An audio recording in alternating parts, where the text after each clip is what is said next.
Okay. Two different forms of hydration have been acquired. This obviously is favored versus this.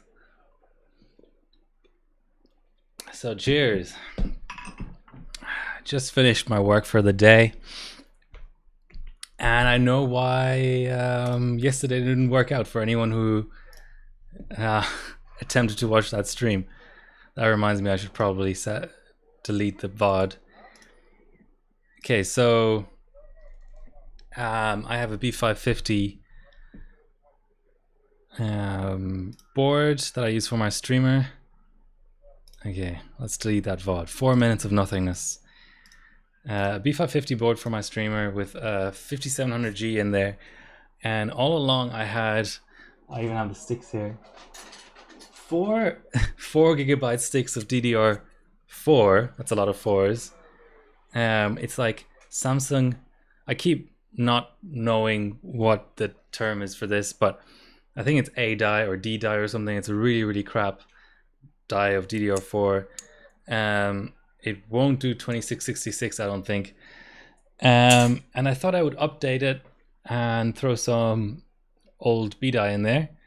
And that didn't really work out. So I should have probably closed the side panel of my streaming box. My old benching B die A0. I thought it would be an upgrade for my streamer. 3 out of 4 sticks are dead, and I didn't realize it. So, quick tip for anyone wanting to stream ever on an iGPU: the iGPU will be powerful enough to composite the image together, provided you have 2 working channels, which I didn't, and that really slowed things down. And it also broke the iGPU drivers for some reason. So I was sort of led astray, thinking that the iGPU drivers not being installed correctly was slowing down the iGPU to such a degree that I was getting lag in OBS, when in fact it was probably the other way around. Probably the fact that there was only one channel led the drivers to not really show clocks correctly, but also slow down the iGPU to such a degree that you couldn't really tell whether it was the missing channel or the broken drivers. Probably the missing channel more so than the broken drivers that stopped it from working. And then I saw that it was really sunny outside, and I was like, screw this, I'm going for a walk instead of attempting to fix my various tech issues. Is sound okay and stuff? I've switched a few things around. Does this work? Yes. That looks hella overexposed though. And I keep thinking that the couch looks a bit like a casting couch that you might see in other types of live streams, but I won't go into that. Let me fix the exposure.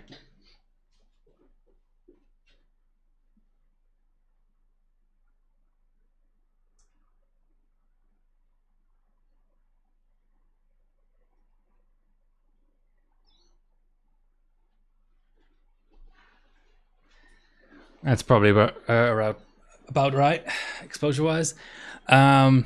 So I don't know.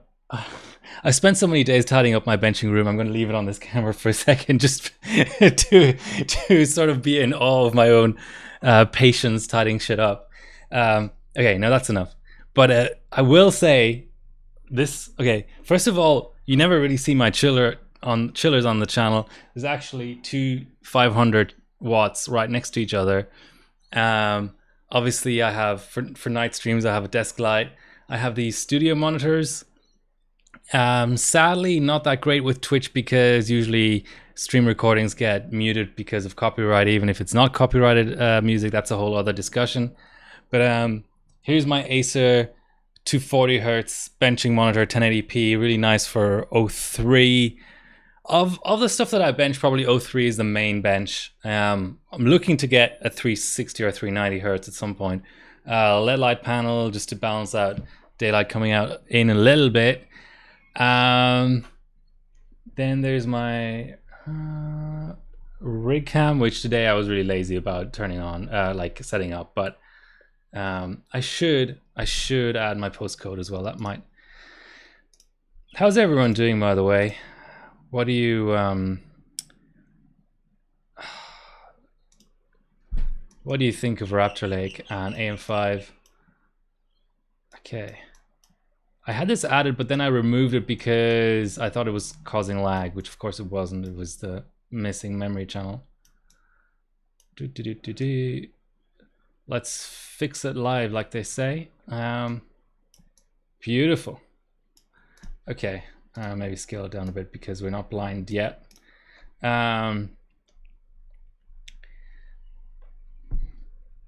Very nostalgic, yeah, exactly.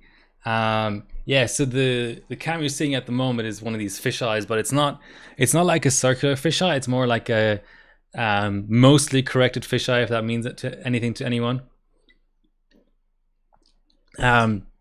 So in terms of benching rooms, now that we're like discussing, so I have a, whatever you call this, portrait layout and then a landscape layout for the stream rig, and then I have the laptop just for the chat and stuff like that, and like uploading scores. I actually really liked having the sofa, but obviously to keep the viewers on when, hey, White Shark, the viewers on when I'm trying to pour, because if any of you have ever run LN2, you'll know that you need to have like something raised to put your viewer on. I quite like my chair. It sucks having carpet in here because I get thermal paste on it, and it's not like wooden flooring where you can just wipe it off. I do like my studio monitor, it's just not streaming relevant, like I said. This is a standing desk. The width is just very limiting. I can barely squeeze in 2 mice, a keyboard, and a laptop. Yeah, and then obviously at the moment I was Raptor benching at Dinos22's house, and I left my main bench table there, so I'm actually on the like $20 Kingpin one at the moment, so that means I need even more space to put the PSU next to it. But in general, I think 3 screens is okay. These are 16:10 Dell 24 inches, and I would like to get more 16:10, but I don't know if that's ever going to happen to replace them because they're almost 10 years old now. But the sofa is just good as well if you just need a break from benching and sitting in a chair. Yeah, so my chillers, what else did I mention? And then basically behind the camera is an entire wardrobe that usually people would use for clothes, which is just, because this is a spare room, it's totally full with thermoses and gas for the torch and pots. And one of these days I might stream mobile sometime and like go through all my benching gear. And last thing I'll mention, having a balcony. This is a first floor balcony. It's actually underrated because I can just open this up, and if something like a board gets wet from benching, I can just put it out there and it'll dry really, really quickly. Even though Sydney is humid, it can also get hot, so you know, it's sort of a double-edged sword. And thermoses with ice build up, just put them upside down, let them drain out properly out there and stuff. And just the fact that there's no concerns with LN2, you know, nitrogen filling up the room and like making me queasy and stuff, because I can just have an entire sliding door open here. Anyway, okay, so cheers. Now, on to today's benching setup. I have got MA790X, not the T, the DDR2 version, the 790X UD4P. If anyone can tell me, I'm kind of into AM2 at the moment. So I might do an AM2 month, and if I were to do that, I would also do an AM2 benching motherboard benching breakdown. I don't know if Tag has done one, but I might just do like a quick one, even from my perspective. And if I were to do that, I'd like to find out the difference between the UD3 and the UD4P. I would imagine, looking at like PCB shots and things, that it's very, very similar. And looking at the scores as well, people have thrown up as many high BCLK scores and like proper full pot scores on the 3P as they have the 4P. But this happens to be the 4P, and the thing that I always find online is the 4P, and this is my third 4P. The first 4P I had, I was silly enough to try and run cold chipset on, so I think that's dead. I think it just shows 5.5 all the time. They're good boards. I just have a few qualms about how, like, if you put the diagnostic card in the bottom PCI slot, it doesn't work and stops the system from posting. Also, SATA, for some reason, these purple connectors, what are they even called? Ports, seem to work way better for recognizing SATAs than these yellow ones. Well, that's fine because there's two purples and I only ever need one. I've got just Crucial here, but I think that's the Crucial with it is D9, but it's they're 1 GB sticks, and I think I bought them from Bulk, the French bencher, and I think the heat sinks have been swapped on them, so I won't show them because that won't tell you anything. I can show you the SPD, but I think even the SPD might have been swapped on them. So all I know is I think they're 800 bin CL4 according to SPD. I can show you that in OS anyway. And I never thought I would say this, but I'm becoming a fan of air coolers. This is the Noctua NH14 or whatever, the biggest one I could get. I mean, it's got a few sort of little clearance issues on certain platforms. It's so big, but it's just nice not having. So the setup on this is there are 2 screws, top and bottom, and then there is a special little screw driver thingy, a long one that you can go down like that. So if you're planning to stay on the same platform, it's really quick to just take off the cooler and keep the mounting gear in place, rather than when I used to run my chillers. Obviously you might get better scores on those, but you typically have to put screws at the back, whereas this swapping chips is really fast. I just like the fact as well, now it's getting, today is probably the first hot day of this season for Australia, for Sydney. It's been 28 degrees. It's only just cooling down now at 5:30 in the afternoon. Yeah, good for daily use. Yeah, I can imagine. Just a few like PCI. Sometimes when you have a fat video card in there, it can get a bit tight for pre-testing like 3D, but otherwise pretty good. What else can I talk about? Sorry, what was I going to say? Yeah, so I'm sort of gotten into doing air binning basically. So I originally threw an Orleans 3200 plus into this board for a little bit of light sort of GPU Pi pre-benching, pre-binning for Country Cup potentially. But now I've got the dual cores in there. So let's see if my bot is still alive. Yeah, so I had 6 5200 plus Brisbanes. This is what's left. These older chips I'll just bin if, well, bin has a double meaning here. I will throw out if they're no good. So I had 6, 3 were hot garbage. These 2 are pretty close. They're probably 255 BCLK benchable, which most of these chips are locked. The locked multi on this is 13.5. So I'll give you like 3.5 gigahertz. So these do about 255. The chip I have in there has done, for certain things, has even done like 259, so it's a bit better. The 3 other chips were hot garbage. They wouldn't even, so I boot 250 on all 3 of these chips. The 3 bad ones would have to boot like 240 or something. Hey, Mickey. Not sure I recognize you, but welcome to the chat. Hopefully this will be of some use to you. I don't know what benching you do. So generally speaking, there's a lot of different code names, but dual cores on AM2 are generally Windsor or Brisbane. So 90 nanometer or 65 nanometer. But in terms of clocking, some people say 90 clock's better. I don't know. They both sort of top out at 4 gigahertz, typically, depending on the SKU. Obviously, if you're BCLK locked, then BCLK limited, then it becomes a bit more challenging. But the top SKUs will go like 4 gigahertz. And they both, as far as I know, I've only run Windsor cold, and that's like minus 30, 40 cold bug. So they're both not great cold. Oh, you've been here before. Well, My apologies for not recognizing you, but welcome anyway.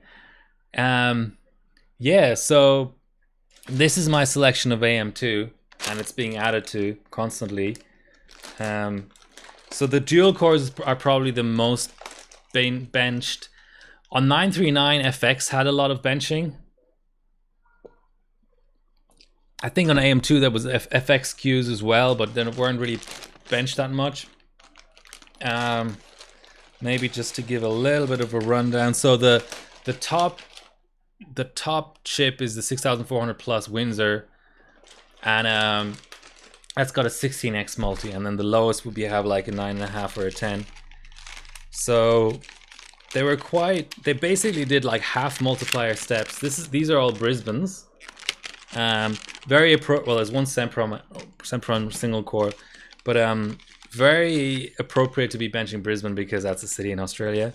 So 5,000 plus, 4,800, 4,400, 4,000, another 4,000, and 3,600. So they really went very far with this whole thing of many different SKUs. Nowadays with AM5 we're in the opposite predicament. So here's the top bin, 6,400 plus. So these are all my Windsors now. I already so for Team Cup there was a Geekbench stage, Athlon only, and I subbed 6,400 plus, and I binned both of them in this board. It was easy to do because I was benching at minus 28, so you don't get much ice build-up and stuff. And of the two, this one was slightly better. Still only about a 4.15 valid or so. And then probably the most benched one with the most points is the 6,000 plus. So that's, I think it's 15 multi. So I have 3 of those to bin through. And then 5,200 Windsor. No big deal there. And then I have the 2 single cores, 3,200 and 3,000 plus. Just for a quick rundown. And now maybe let's go. So the current one we've got in here. Yeah, so Forks. Hi Tanta. Sannybridge and Ivy. I currently have 10, 35, 70Ks to bin. I used to have 2 Z77 OCFs, but they're both dead, and the chances of repair are not great because I think the South Bridge dies on them. I think that's what Cold Wolf told me. So I used to do all my benching on the OCF. Really like that board. Haven't really touched it since those died, but I do have a Maximus 5 Extreme. Yeah, old school AM2. And so Maximus 5 I still have to get into. I have a Maximus 4 Extreme, which I used for Team Cup because there was a stage that was limited to P67, I think. But that's a bad idea. Ivy on that board is just a totally bad idea. It applies, so I think Ivy's max multi is 63, so you need a little bit of BCLK to full pot on Ivy anyway. So 63 is not very limiting, but actually on the basically on the chipsets released during Sandy, which then got sort of retrofitted Ivy support, the max multi is still only 59. So that was just, yeah, I benched that cold, even though it was a 4.5G limited stage. It was just all kinds of disaster. But maybe for Sandy BCLK, which is important, right? Because they have like a limit on multiplier. A certain chip will only do a certain multiplier. Maybe the Maximus 4 Extreme will do well there. I have run 2500K cold before and have reasonably good scores there. So I will return to that, but right now, no. 1366, I have a Rampage 3 Black Edition, so another platform to return to. But at the moment, I'm just in an AMD mood. I just picked up a really cheap local B550 Unify X, and I saw that the Ryzen 5 3600 non-X has really good points, so I'm going to start binning 3600 Ryzens again. So yeah, Intel, not so much at the moment. A Pentium 4. I do have lots of Pentium 4s. I do want to eventually do 8G on Pentium 4. The M5 Extreme.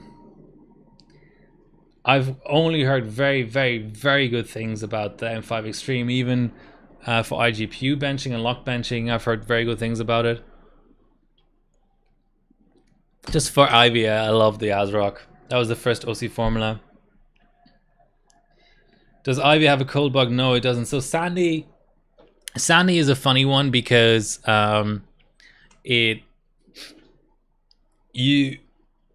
so people will tell you should run it on a single stage because that's all it will scale to.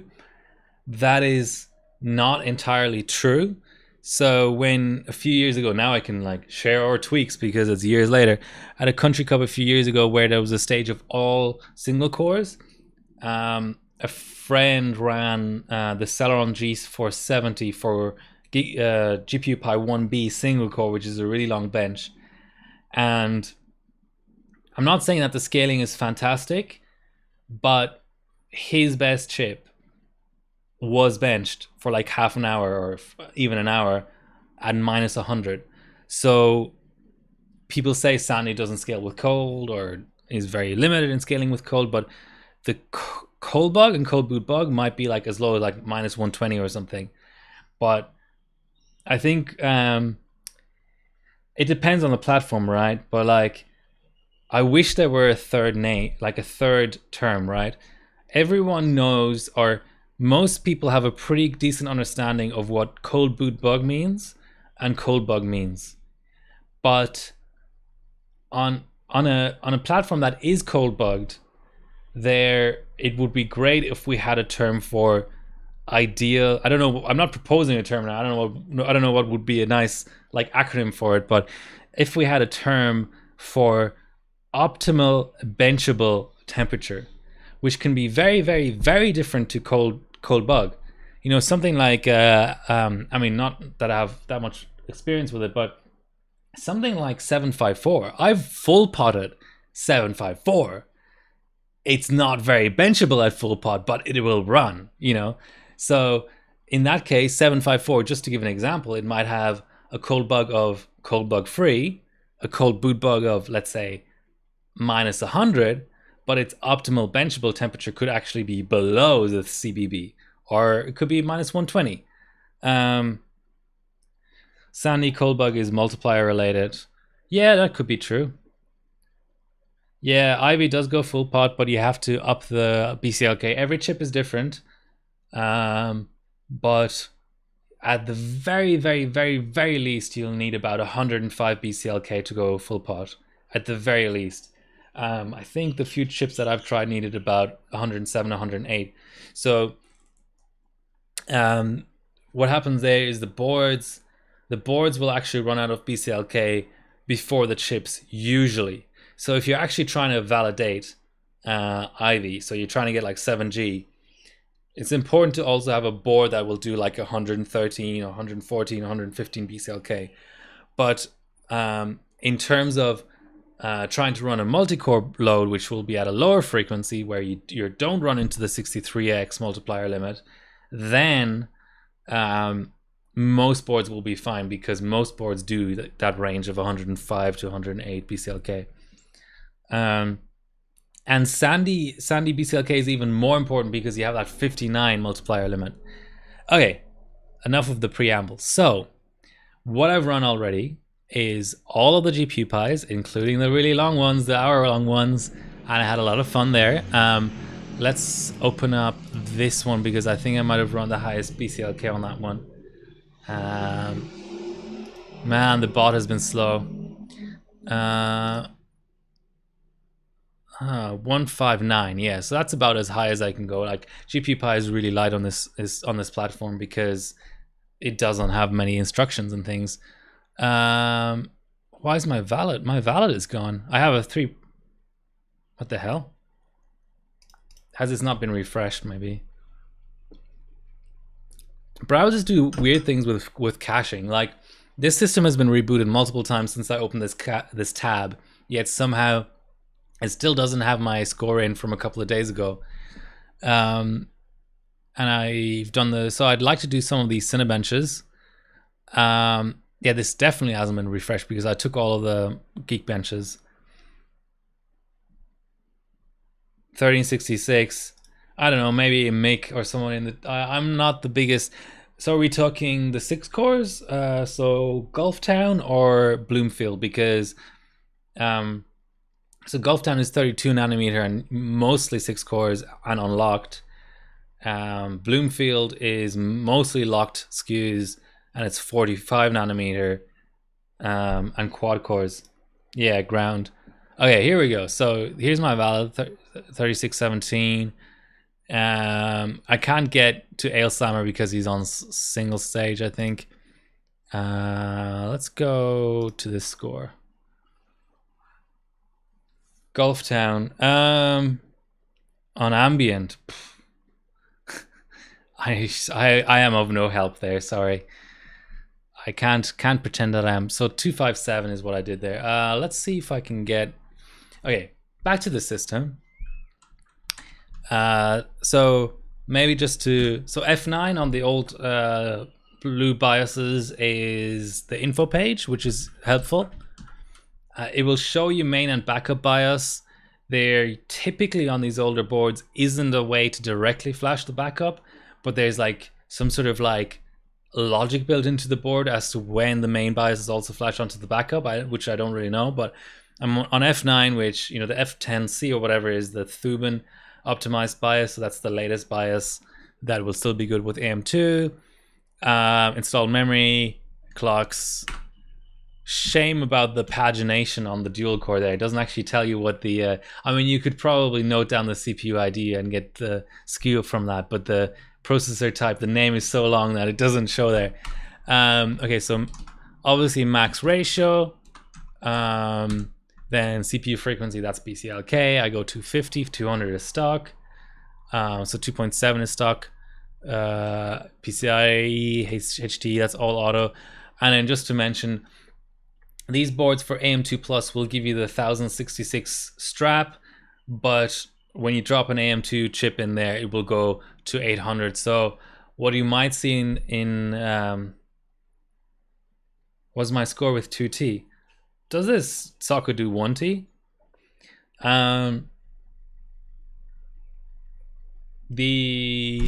What was I gonna say? So sometimes you'll see scores for memory heavy benches where people will drop down the CPU multiplier just so they can run higher base clock, because that's the only way you can get to the really, really high memory clocks due to the 800 strap being the max strap. And in DRAM, believe it or not, I go auto because this board, I don't know if this is a DDR2 thing, so maybe someone can correct me, but on this board at least, auto is quite tight because it will load in the timings based on the strap employed. So 1066 will be quite loose. I think it goes 566 or 577 on a kit that has an SPD for 1066, or even if it doesn't, then I think it goes really, really loose timings. But on the 800 strap it'll go 444, and I've seen stability issues trying to set timings manually. So actually the 800 strap timings are reasonably tight.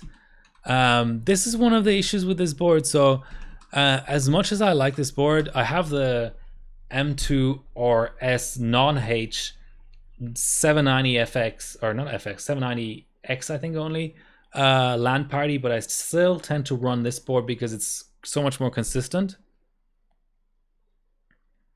Okay, well, I can try 1T. I don't know if that really helps performance that much. Saying all that, I like this for the consistency.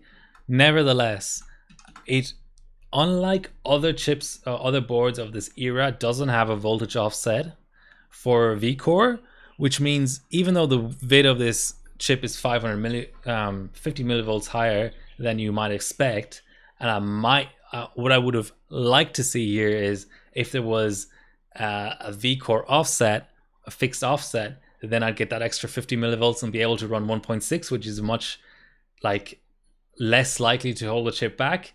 I'm limited to 1.55, so its actual voltage control is an actual explicit voltage, which is a bit of a shame.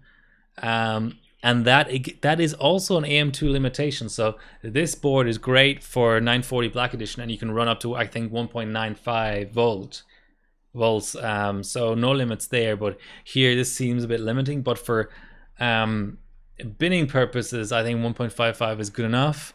North and South bridge, unlike AM2 plus, so AM2 plus on the, let's say, non-APU side of things for AMD was the first platform to have CPU North bridge frequency, sort of like an on-core frequency. I mean, that's what it'll show up as at in CPU-Z, but that's certainly an oversimplification, if not misleading. On this platform, you don't have a CPU North bridge, so all you need to worry about in terms of frequency is maybe hyper transport, probably quite unlikely, but your memory frequency, your CPU frequency, and then obviously the associated voltages. The other thing is 2.5 is the max for, and that's a little bit low for DDR2. It's a little bit like 1.55. It's good, don't get me wrong. It's like it's perfectly benchable. No, I don't want to override, I want to load. I mean, I'm only benching at 2.4 here, but I'd still like to see that, along with the fact that on clear CMOS this board will default to 1.8 on the VDIM, which on some DIMMs, I have some DIMMs that are SPD 2.1 and 2.2 that even on cleared CMOS will not post because 1.8 is too low. So it's sort of, so here's your 1.8, right? It's sort of,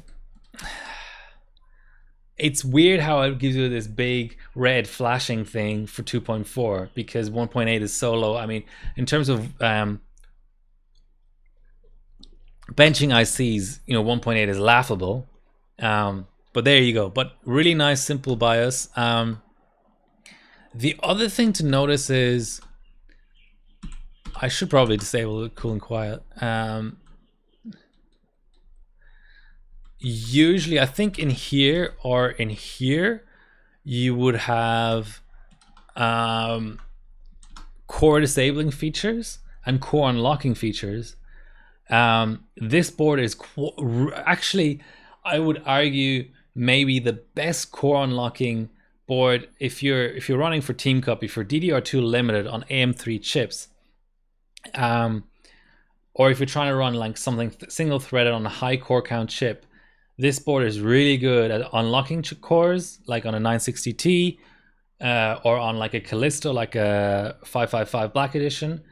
And it's also good at, it gives you like pretty much core 0 typically on a platform of this age can never be disabled, but you can run like core 0 plus the core you're actually going to run your workload on, which is good enough in most situations. But again, obviously this sort of microcode goes down a different path with AM2, and like the voltages, this core unlocking stuff also, and core disabling stuff, which, you know, on a dual core is not such a big deal, but for valids it might make sense to disable core 1. I need to check PS check. I thought PS check was a K10 thing, right? So maybe a good board for hard modding. Yeah, I think V core for sure. I think let me quickly look at tags, YouTube. Tag XOC.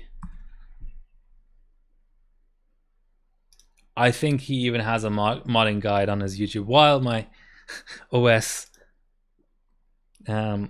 screws around a bit. 790. Is there an actual like search this channel function? I thought there was. So is it repairing the 790FX?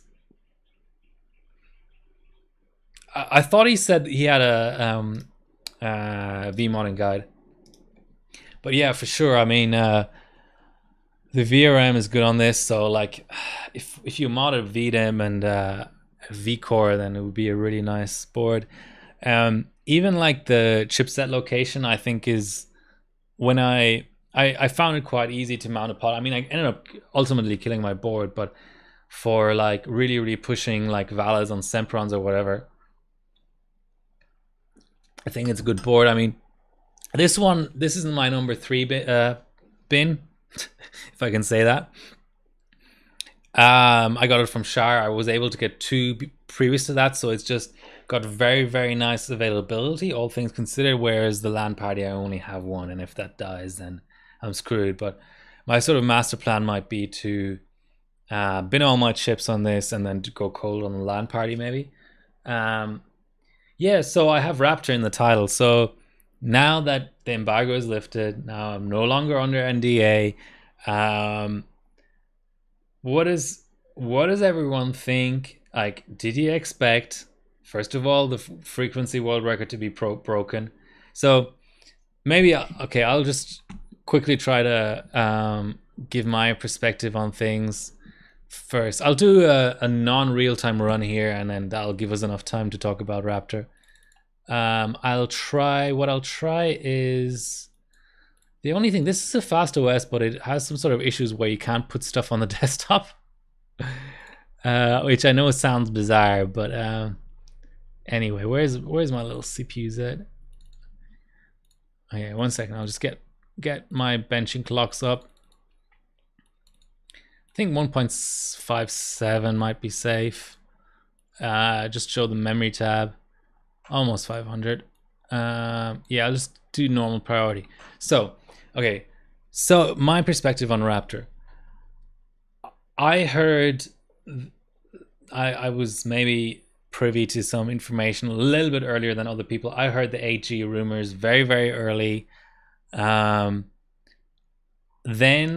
there was the Splave live on stage 8.2 gigahertz. And that's when I started saying to people who were also benching, I mean, maybe not also benching, but people who were also under NDA who I got talked to about it, that I thought that the frequency world record would fall. People were skeptical, but it's just a reality, right? Once you get see benching live on stage, you have to put so many margins into it, right? Like, you might run your second best chip, you might have already validated like 8.4, 8.5 privately on that chip, but you just aim for 8.2 because it's live on stage and you don't want to not achieve what you aim to do.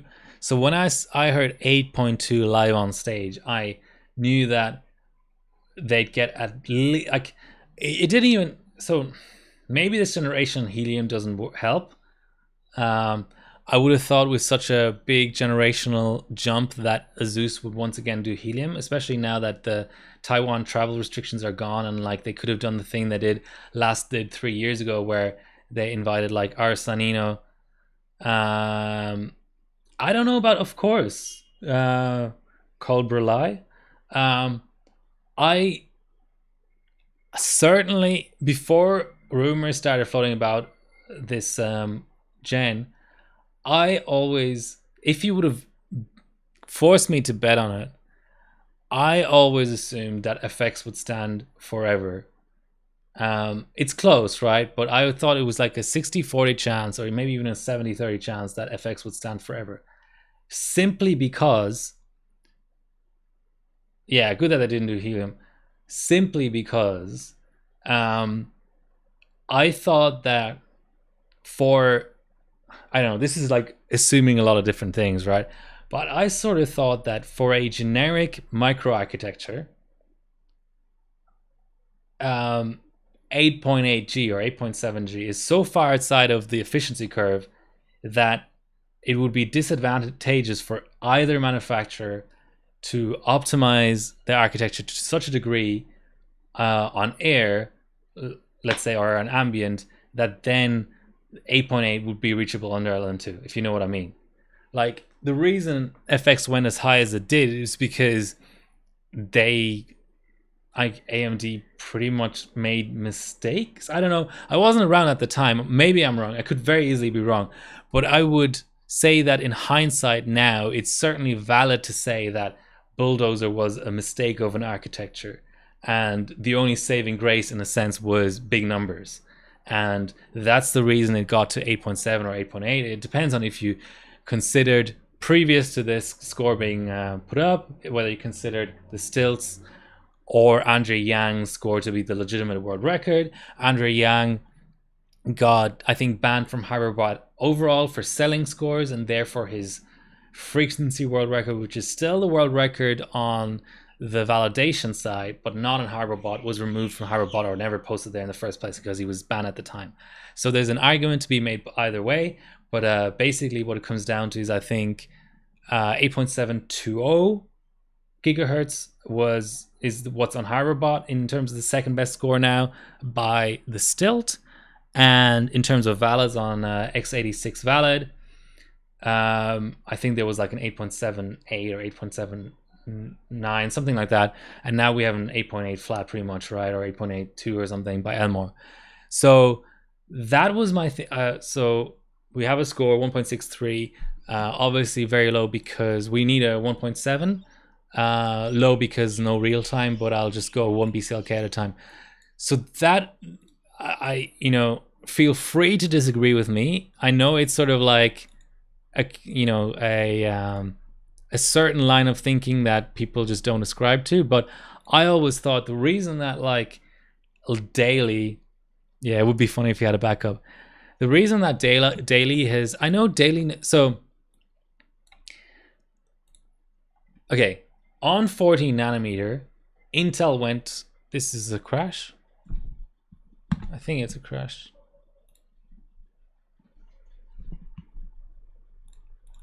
Yeah. When Intel was stuck on 40 nanometer and they went from 6700K to 7700K, 8700K, 9900K, and then finally 900K, which, yeah, that was still 40 nanometer.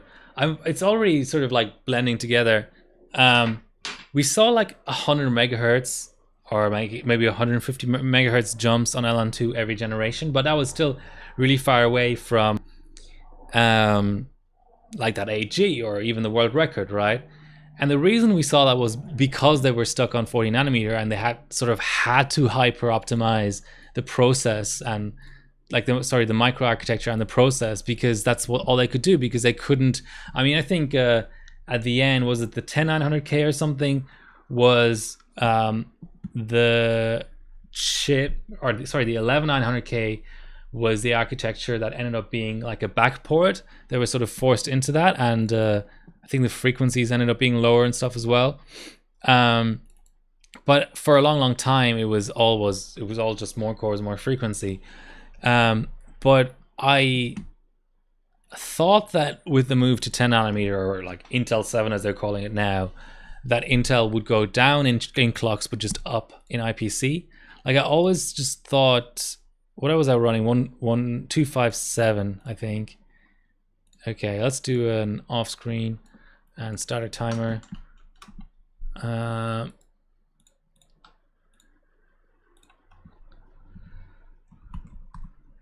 So I thought that we would see clocks go down, but pure performance go up.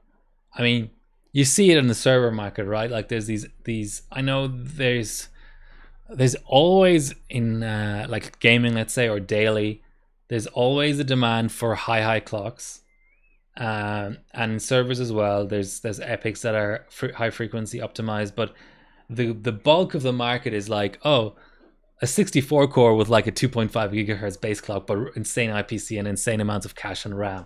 So that's just the trend, in the 5 years since I started benching, or 6 years now, 5 years, 5 and a bit years.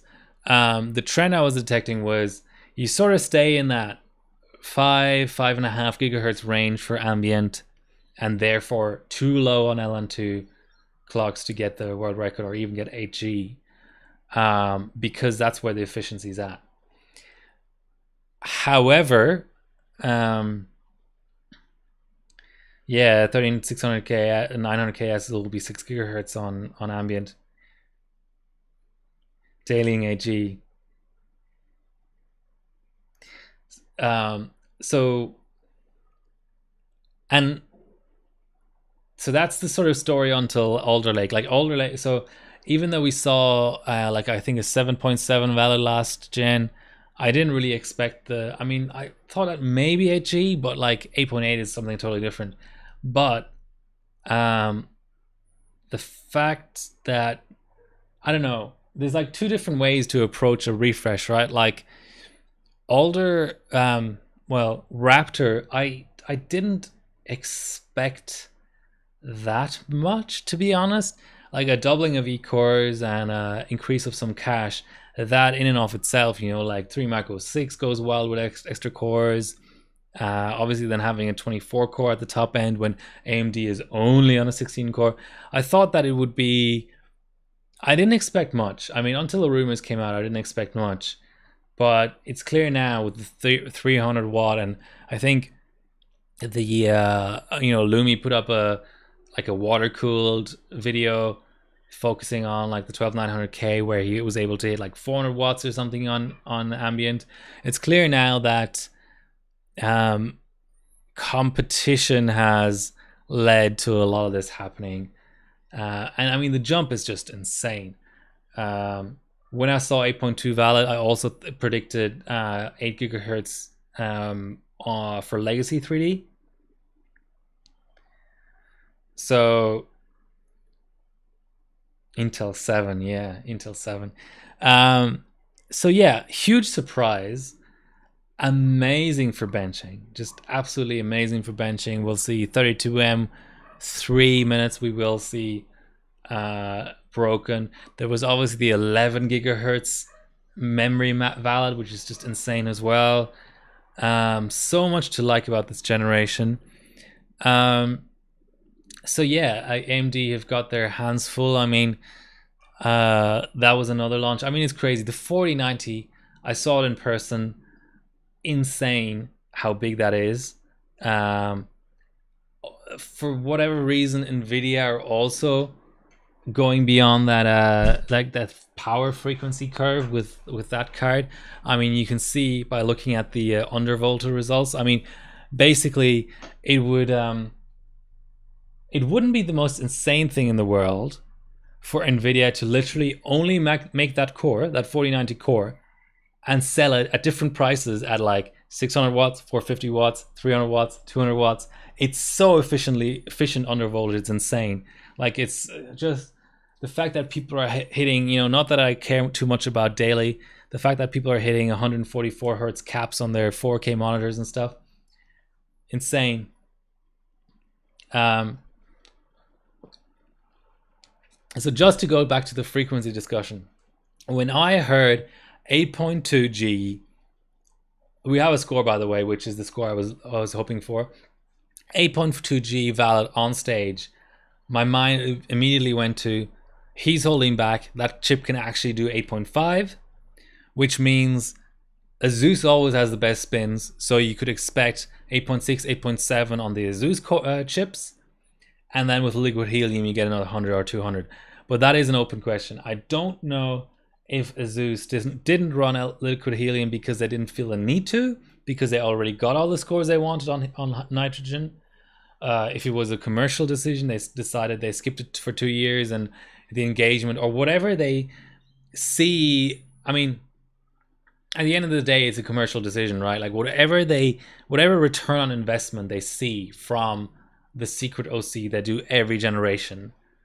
Maybe in these 2 COVID affected years where they didn't do helium because benches couldn't travel to Taiwan, maybe that showed them that helium wasn't cost effective, and they made that decision independent of you know, what scores they wanted and stuff.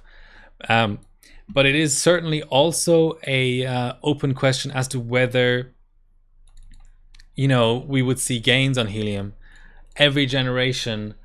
You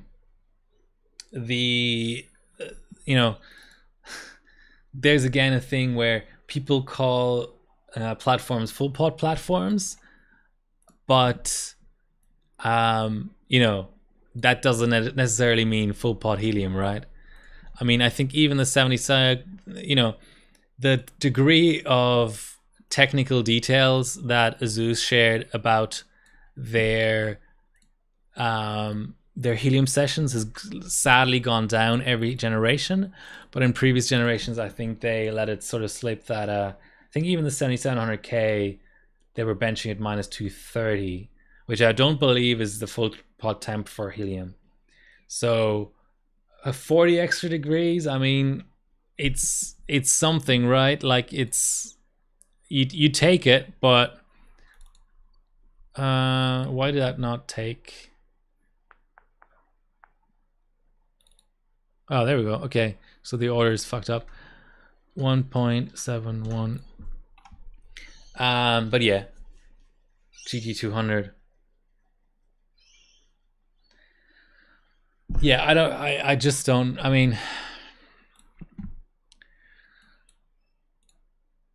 let's do something else. Yes, right. I think my Cinebench 15 install is screwed. There was another bench I wanted to run here. I've already run through this. Actually, let's loop 2001, 2003 a little bit more.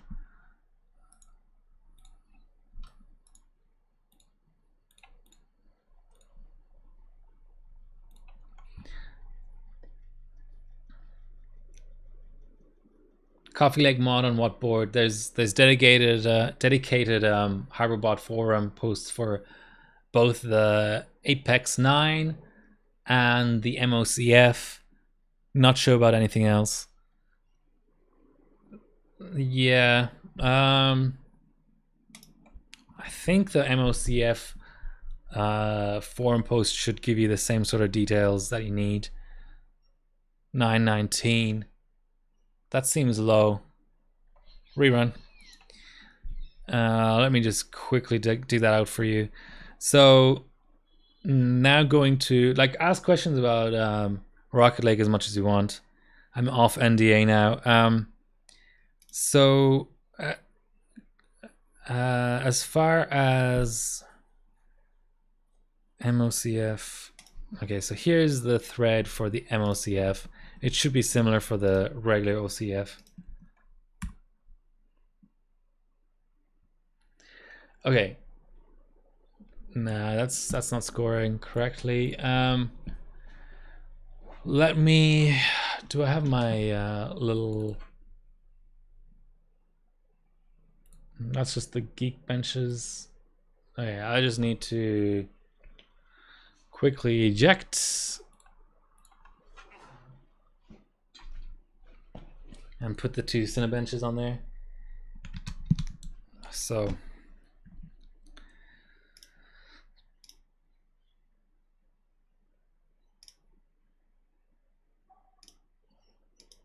Cine.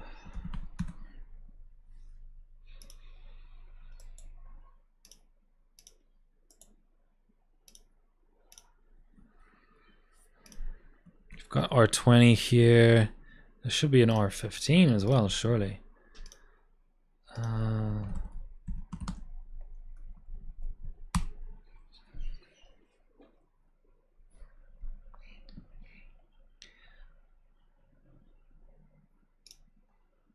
I think has anyone tested R20 on Win 7? It scored really badly for me the other day, and I was wondering if it was just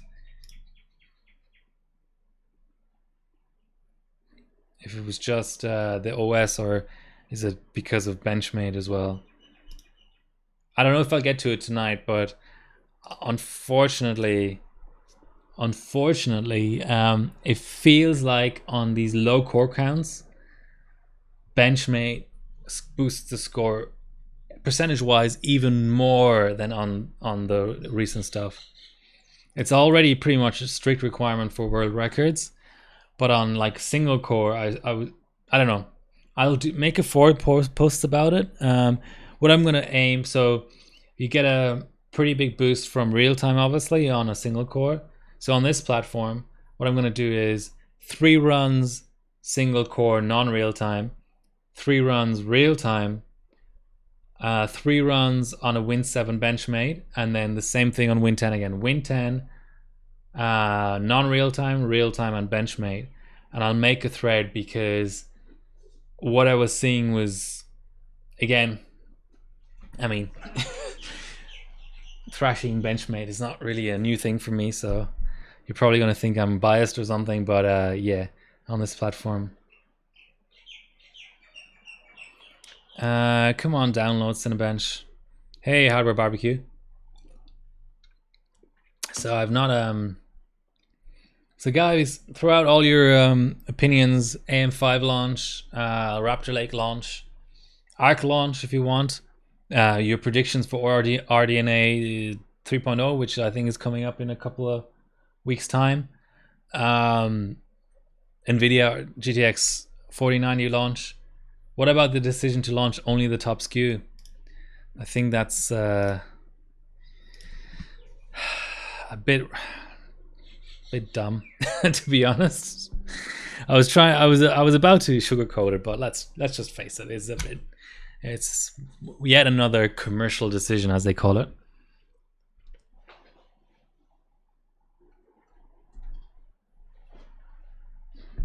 Hey, Spit.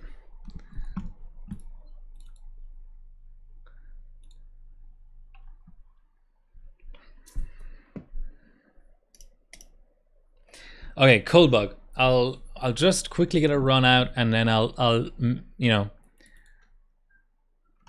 we will engage in all the cold bug discussions that your heart desires.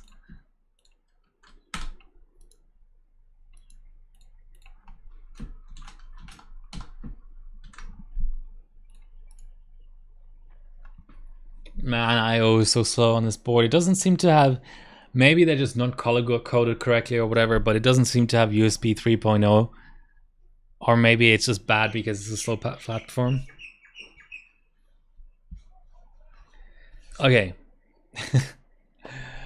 First, the 4090 discussion with adapters. I saw, like I said, I saw 4090. So okay, I had a bench session with Zarok 77, Dinos 22, and myself. It was pretty short. I could only make it for one day. The two guys did 2 days. So I did an 8.2 valid. I did some of the pre-testing for 3 Micro 5 and 06. I did an XTU, and I did just for lols. I did a Windows 11, just a quick and dirty. I think it was a 3 minute 19. 8 gigahertz 32M, and I was trying to beat 4 seconds on 1M as well, which I got 4 seconds flat, which is infuriating, but it was just quick and dirty. We're doing mostly binning of chips. Come on, launch, you stupid thing.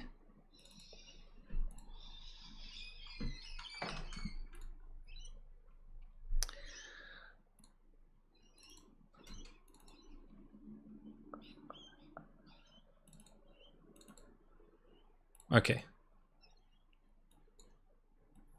I'll just so you guys see this difference, I'll just do a non-real time and a real time. Okay, so 4090. I didn't have any preconceived notions about the adapter. I thought we're getting so high up in the number of 8 pins that it makes sense to combine them into a bigger plug.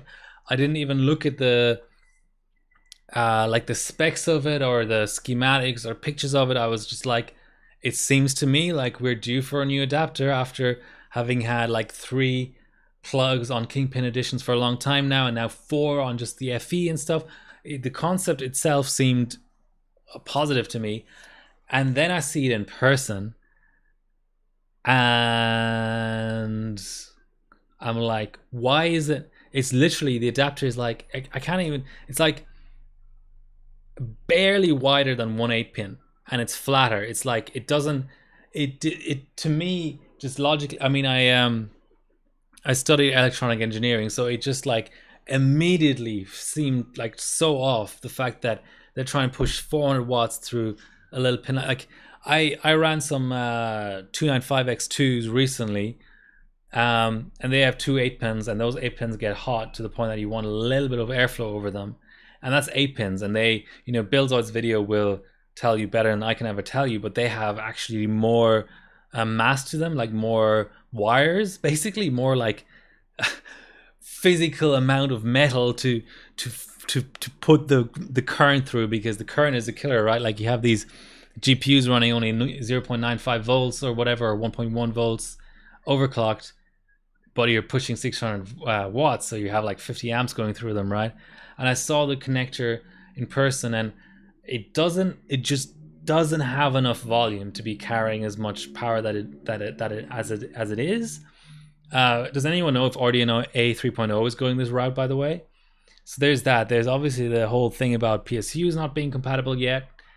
And then I feel like an open question is to, do the PSUs just switch like cold turkey and they have only that and they have very few 8 pins to the point that you can't run the number of cards that you want on like, is there going to be a reverse adapter for PSUs that have the new thing? But it's just a mess that way.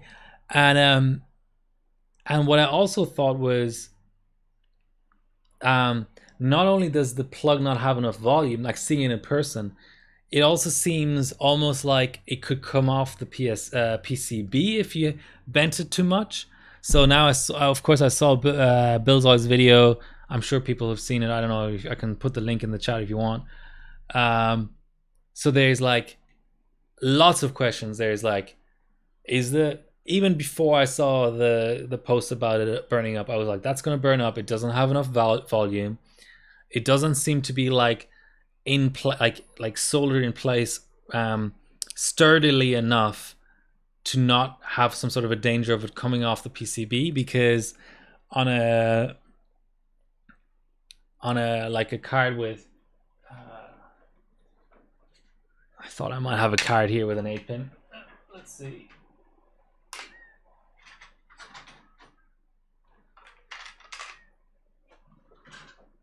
Of course, it's the bottom of the stack.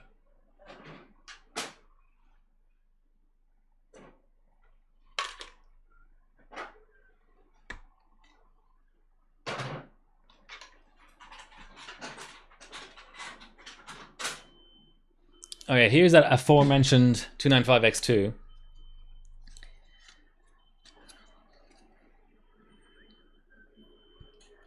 So to carry half of the current basically that this one 12-volt connector carries, you've got 16 solar points coming out to 16 pretty sturdy little pieces of metal here.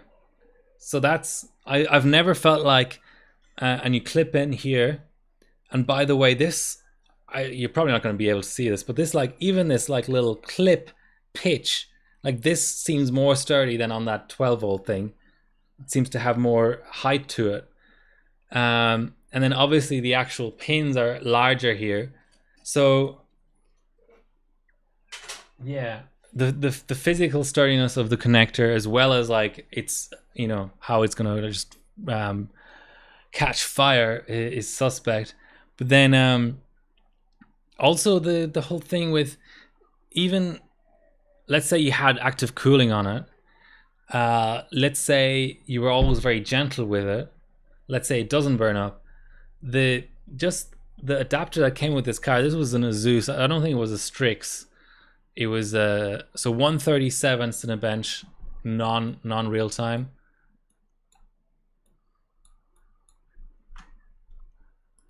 Even allowing for all that, it felt like that adapter was quite stiff, and they obviously are doing that because you see the recommendation from the cable manufacturers of you shouldn't bend it vertically, you shouldn't bend it like horizontally, but it seems like so stiff that it's like hard. Not that I care much about daily, but it would be hard to route in a case, because you have that adapter with 4 8-pins coming out and it's all really stiff, and then your 8-pins, like, it's just like you have like this fan, basically you end up with this fan-shaped jumble of cables. Not that I'm a big advocate of cable management, but even for me, aesthetically, it's just dumb. You had a 295X that burned an 8-pin. Yeah, you just physically feel the heat kind of coming off of it. Did I try Geek? No, I didn't try Geek.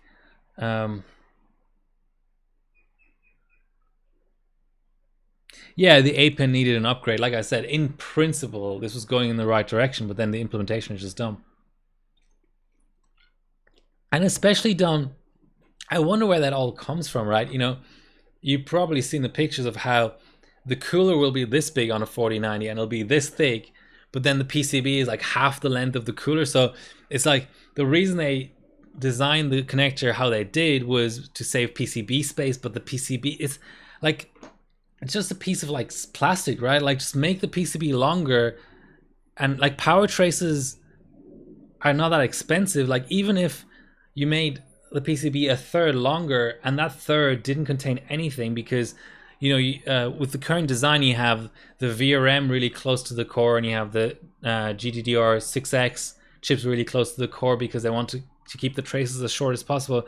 So that's what makes the PCB as compact as it is. But even if that 1/3 extra of PCB space didn't contain much except power traces, I think it would be worth it. You want to connect to that sort of like future-proof and stuff. Okay, back to Raptor Lake. So,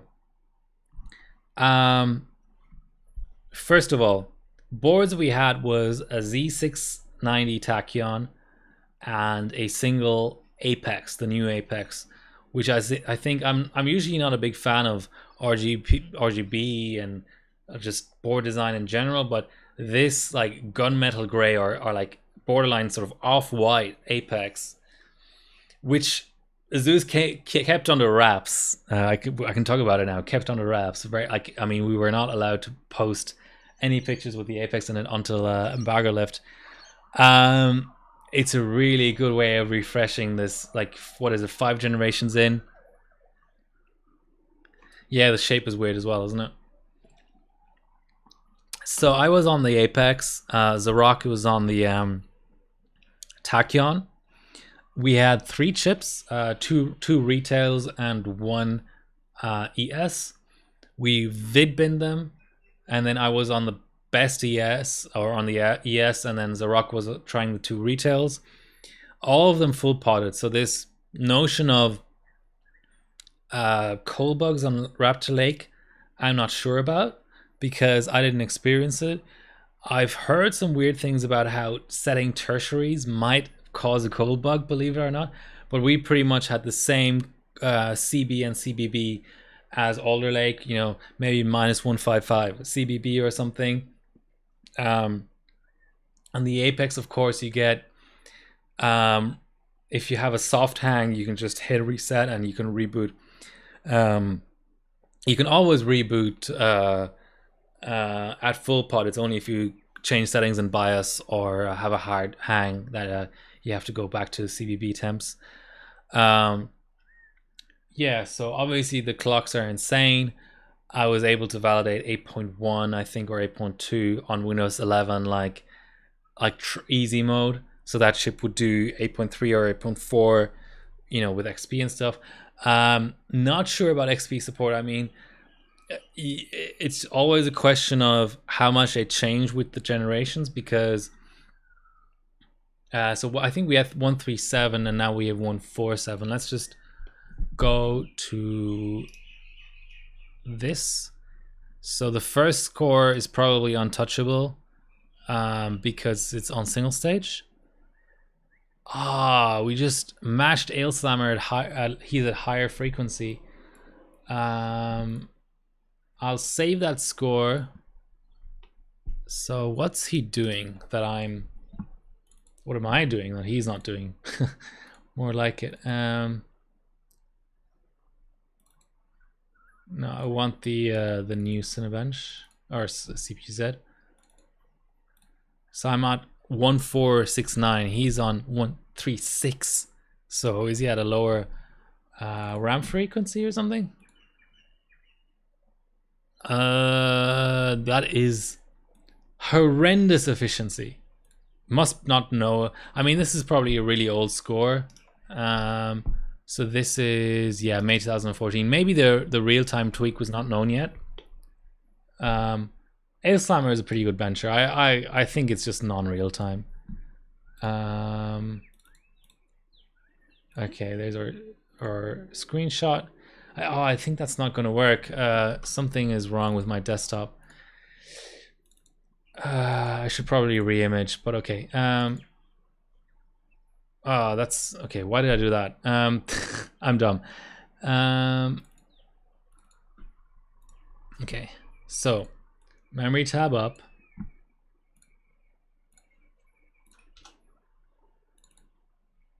So that's the one I need to delete. And then this should be 147. 147. Okay, so I will try one higher just in case it doesn't crash like 11.5. Okay, 01 is a good point. So what I was gonna say is XP support was there on the Tachyon Z690 on Alder. So I would have imagined XP support is there for this gen as well, but it's just you can't know. I'll now look at the 01 scores posted so far. As far as I know, they're all on the Apex. So we'll see. It also will be, yeah, the Tachyon is late. I think I'm not spilling any beans there by saying the Tachyon is late. So yeah. Okay, what else is there? So E-cores clock higher. Also really important is the V-core. So for Alder Lake, the V-core and cache, V-core, cache, and E-core rails that was all one rail. So, you know, you might have, not that anyone ever tried this because, you know, the E-cores, even on the like 16 core scores for 12900K, didn't contribute ultra massively to the score except on XTU. But you did have that situation where maybe if you optimize the V core for E cores, that will be a different value to the P cores, but you can't really run E core only. Well, you can, but not for benching purposes. It doesn't make any sense. So the E cores and P cores are still, so AKM is on Aqua, right? Yeah, okay, so ASRock have XP support. What's Parika on? Is there a Mobo tab? So Aqua, and then two Zeus benchers. Okay, so we used to have three things all on the same rail: cache, P-core, and E-core. Cache has been separated out now. So cache, I was getting 7.1 cache was my max. So 8, let's say on a single threaded bench, I do 8 P-core, 7.1 cache, and I didn't spend too much time optimizing the E-cores, but I was running 5.8 pretty comfortably, where previous gens, I don't know what that would translate to ambient, but what I remember from Alder Lake was maybe 4.1, 4.2 ambient, and maybe like 5.1, 5.2 full pot E-cores, whereas this gen, again, let's assume, let's just for argument's sake say 4.5 ambient and 5.8 full pot. So yeah, improvements in all areas: cache, P cores, and E cores, and IMC. You know, we're now seeing A die. I didn't have A die, so last launch. Just to go back to that, in case people missed my like summary of the last launch. You know, it was the first desktop platform with DDR5, so we only had what was it? Yeah, Micron RAM, which was a 4800 bin, and it wouldn't bench above 5400, which is just laughable. So really, really limited in what we could do in memory intensive benches last launch. So obviously now Hynix, what's the original die? M die, I think, has been out for obviously a year now. So we had M die kits, and we were running 7000 CL 30 really easily. Could have pushed it more. Surprisingly, the Apex seemed better on M die than the Apex seemed to struggle more on M die than the Tachyon did. But now I think with tweaking, you know, ambient benching, it's sort of come out that both boards will do about 7600. I don't know if that's A die or M die, but you get the point. You know, the IMC is much more capable. Obviously, the heat output is insane.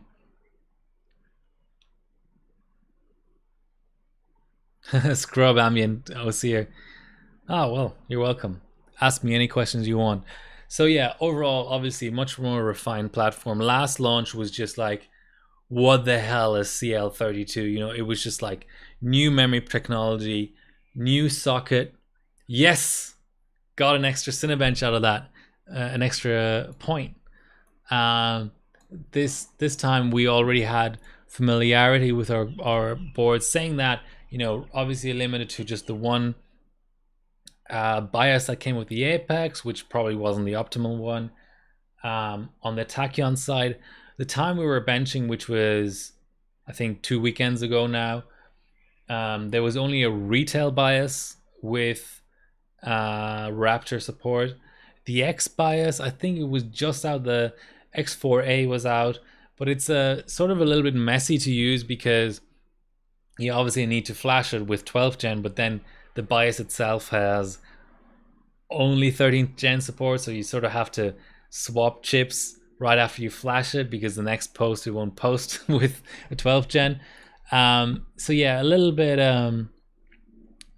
dodgy that way, but I think there's an X3B out already now. So maybe a question on some people's minds would be, you know,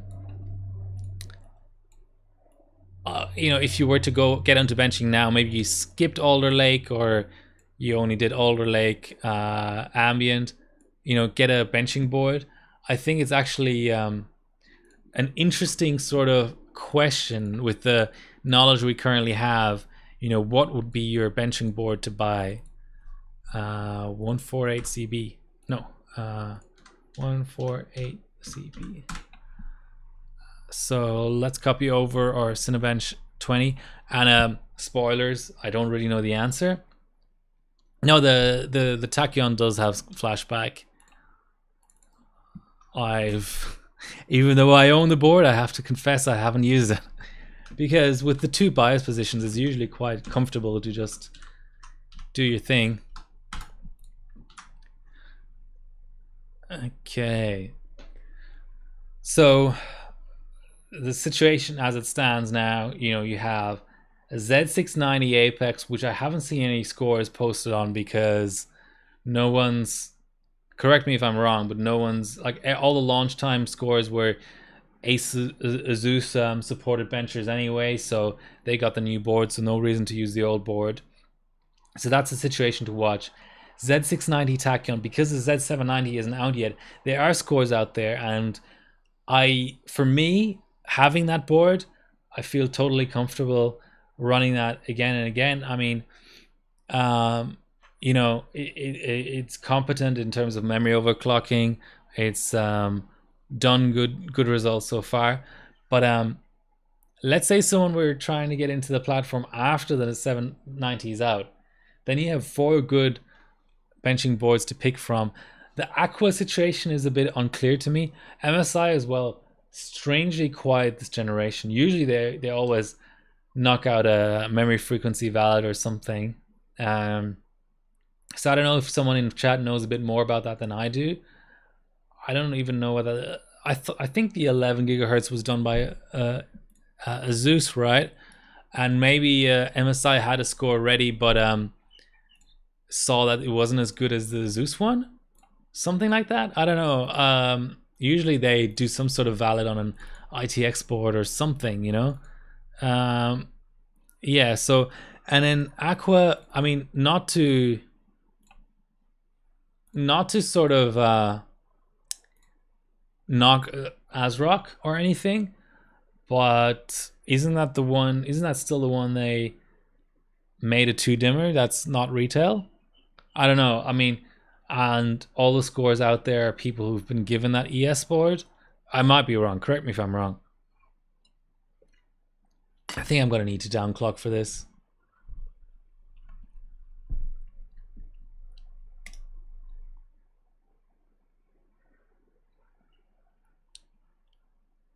Unify X. It's just really slow. Okay. So I ran a Cinebench 20 on the single core on this platform, and it was still only like a 40-minute bench or something. So yeah, guys, I am going to bench AM5 as well. I just, I mean, I think people can deduct, like people can kind of come to this conclusion on their own. So I don't think I'm letting out any secrets by saying that the Tachyon is late for AM5. So, okay, first of all, Surgeman already has posted scores on the Tachyon. So even though there's no product page for it, as far as I'm aware, it's going to be a retail board. There's going to be a B650E Tachyon. It's not gone retail yet, but it will be retail. Only a few benchers around the world have it. I wasn't able to get it, but I'll be benching together with Bilko at some point. A 7950X. He's got the chip. Obviously, there's lots of RAM floating around. But just waiting on a board. I might either buy a Gene, wait for the Tachyon. I don't know, something. But AM5 is a funny one, right? Like,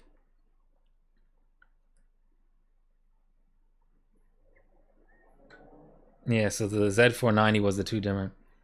And that was the one with the controversy. Actually, just going back to validations, right? Does anyone remember the controversy? Was it 11th gen or 12th gen where Cookie from Gigabyte posted an 8G on that chip, and then Roman put out a video saying it's not legit? Doesn't it sort of feel a bit like he's vindicated now? Because I think that ARC can do 8G if you really, really try. And everyone said it was a fake because it didn't use the nominal mode. But I don't know. I think that's legit. I think that was a legit score that just got buried in all the hate and whatever. Anyway, so what do people think, you know, benching wise, AM5 versus Raptor? I mean, clearly, okay, so that was a, let's go look at our screenshot. And so we ran that at 157 and that was a fail. So now let's try 156, sorry, 256. I don't know why I keep opening CPU Z. It's just a habit. On some platforms, clocks don't apply. This is not a platform where that's an issue. God damn it. I should just apply clocks and trust that they've applied. But I'm not that kind of guy. What can I say? Hey, open up Cinebench. Oh, it's just really slow. So, I'm going to time this run.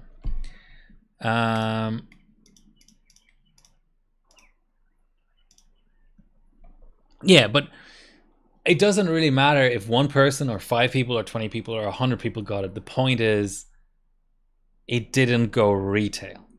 That's the point. Like, to give an extreme example, you could have a board that's given to 100 people and doesn't go retail. And that's still ES, that's still engineering sample. Or you can have a retail board that just sells horribly because it's overpriced or it's crap or whatever, that sells to 99 people, and that's still not ES because it's retail. It's just people chose not to buy it. Whereas if I went to Newegg now, I could not buy a Z490 2-dimmer Aqua. That's the critical distinction. As rare as a 780 Ti Lightning, yes. So AM5, you know, there the cold bug discussion from what I've heard is real.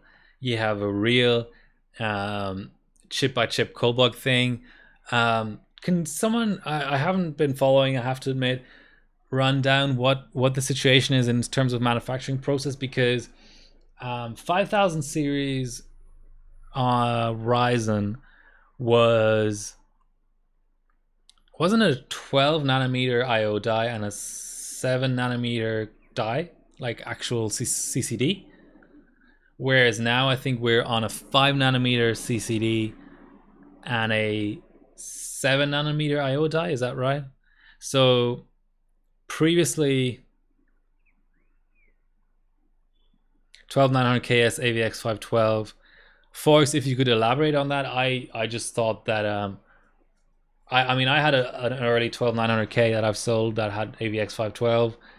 Obviously an early KS is a different thing because that's not like KS came out in 2022, right? Whereas the 12 just the regular K came out late 2021. Yeah, it was insane. I ran talking about Cezanne. Was it the 5800? Hold on. I think this is what I benched last year for Pi Prime.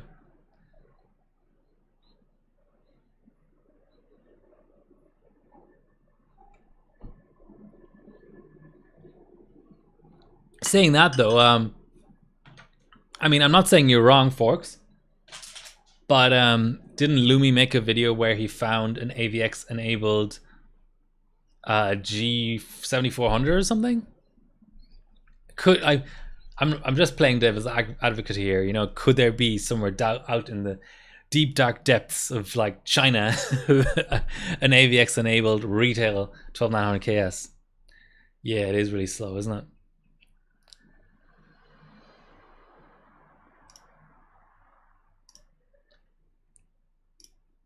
Apparently it's spooky week on Twitch. I don't know what that means. I don't really care so much.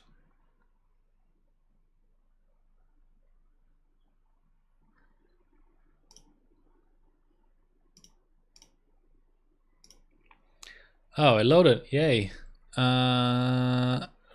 Isn't surely Pi Prime...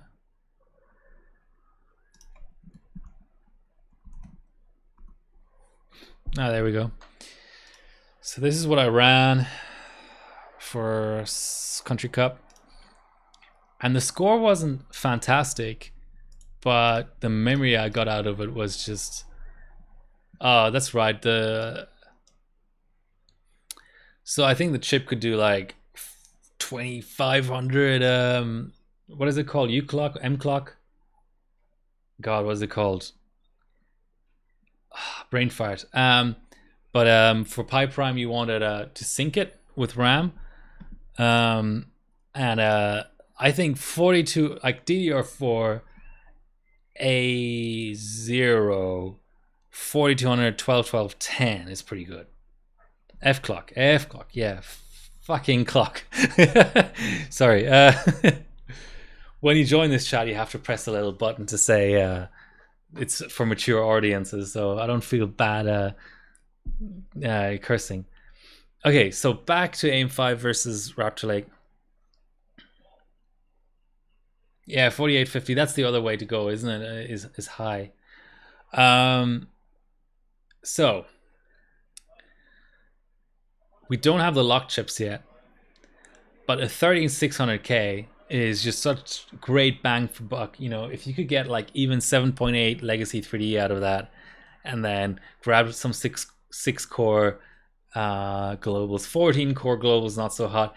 That's the weird thing with the E-cores is, you know, last gen you could get 6 core and 10 core globals, which with the 10900K there's a lot of points because there's a lot of subs with the i5 SKU, whereas this gen with the doubled E cores it's 6 core and 14 core, which that's you're up against X299, so it's easy to get a high ranking, but the points are pretty low because there are not that many subs. And similar with the 3900K actually, because last gen you were up against 16 core, which is, I mean, there the problematic was you might not beat a 59550X because it's 16 real cores rather than 8 lame cores and 8 good cores. But this time we're up against 24 core, which is like basically just workstation territory, Threadripper, so you can get first, but the points are pretty low.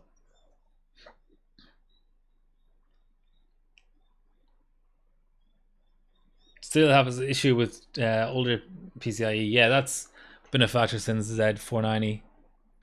That's why I'm keeping my Z370 LN2 board around with a 9900K, because it's got 4 full length slots, and it'll do like native PCI Express speed for everything pretty much. X299 OCF. I sold mine. I sold my Apex as well. I just have the dark now.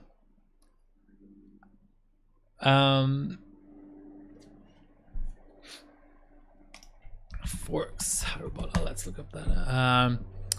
I don't know what else. I would have thought there's even more to talk about. The sun's going. Hold on. The sun's going down. As you can see, it's getting a little dark out there, which means now you can look out the balcony. You couldn't earlier; it was all blown out. But yeah, there's trees out there, which is interesting.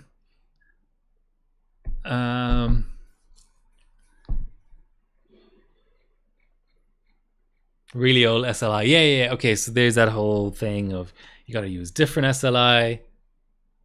It's still rendering, just really, really slowly. Yeah, guys, ask me anything. Yeah.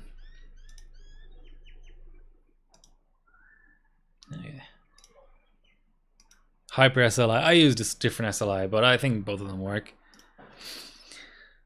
So, yeah, it was. Ooh.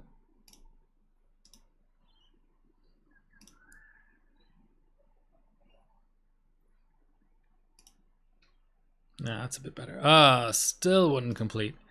Okay, so now what we need to do is we need to go 255. But we should be able to stay in OS. Okay, that's good news.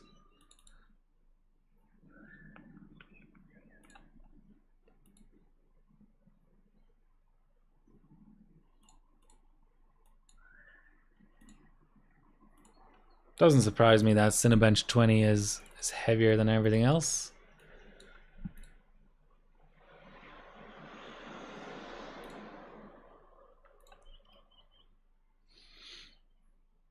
I probably shouldn't, but I'm going to check clocks just in case. So 255 is applied.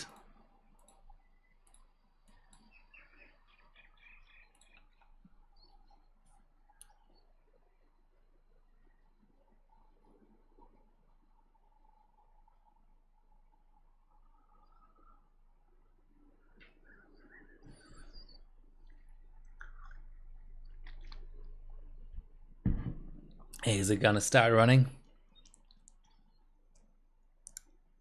Oh, and obviously 300k O1 is pretty neat.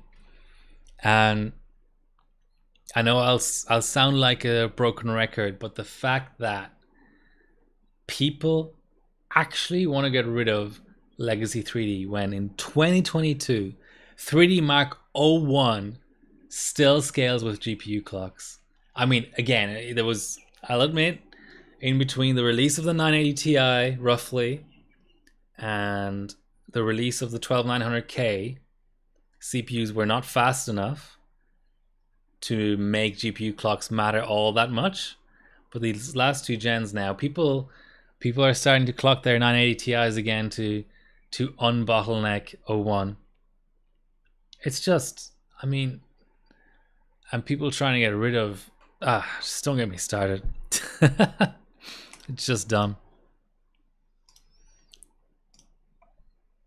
What's everyone else benching? What did you, I suppose, we did Tech Tested and Tag and myself, we did a Team Cup wrap-up podcast. But if anyone wants to know anything about Team Cup or just chat about it,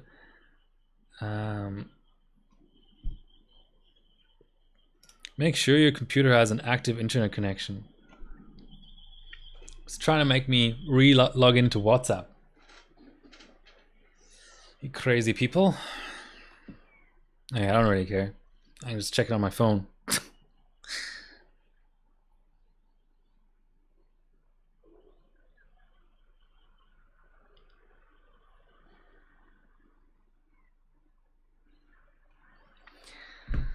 Okay.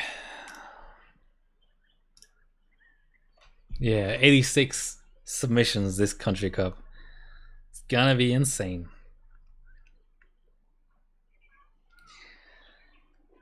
Alright. Well, I've run out of beer, but I still have some nice sparkling water here. Yeah, look out of focus somehow.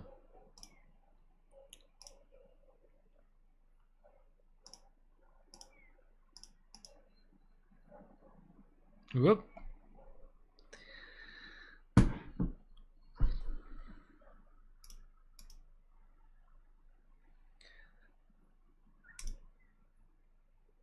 Too bad Threadripper got back.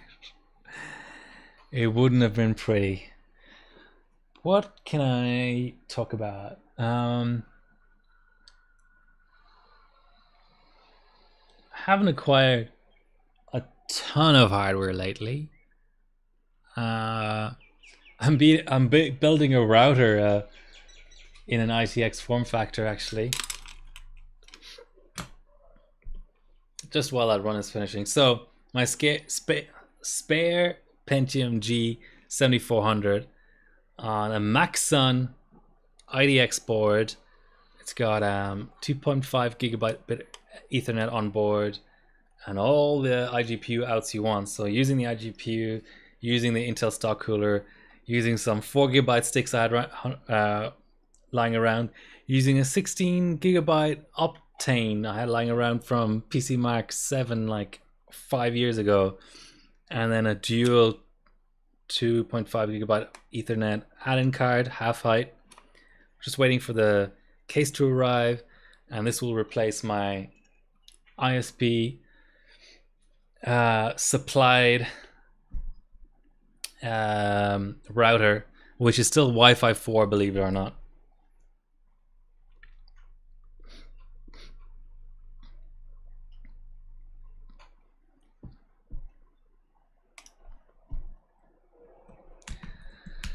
Our Threadrippers are really allowed for Cinebench 20.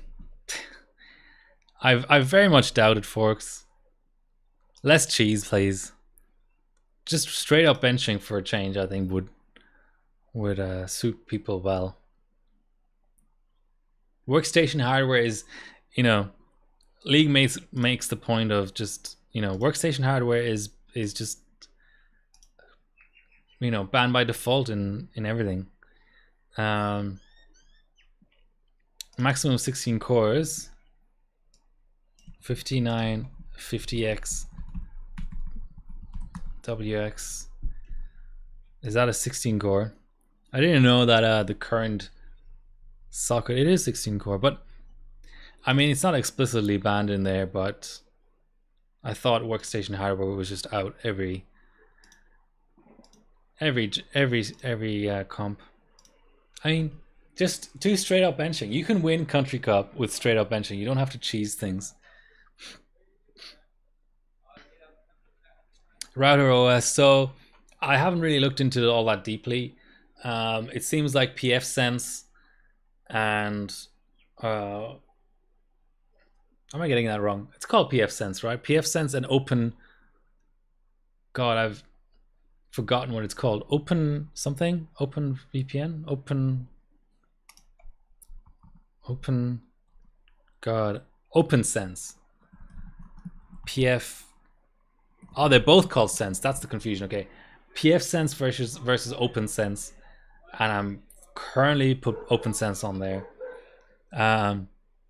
So it's really bizarre, right? Like, I bought a wireless access point and a Zeus one, a pretty expensive one, back in 2013, prior to the ratification of the Wi-Fi 5 standard. I think it's the AC standard was what it was called at the time, but it was like a pre-release router, and it turns out to follow the standard. So I'm in the bizarre situation of having two, like an upstairs and a downstairs Wi-Fi access point. One from 2013, one which was ISP supplied in 2018. Yet the 2018 one is Wi-Fi 4 and the 2013 one is Wi-Fi 5. So actually, does anyone know how to get a Wi-Fi card? I thought I could just take the one from my Tachyon, but it's keyed differently. I thought that is it called CNVI or CVNI standard? Because it didn't come with the board, unfortunately.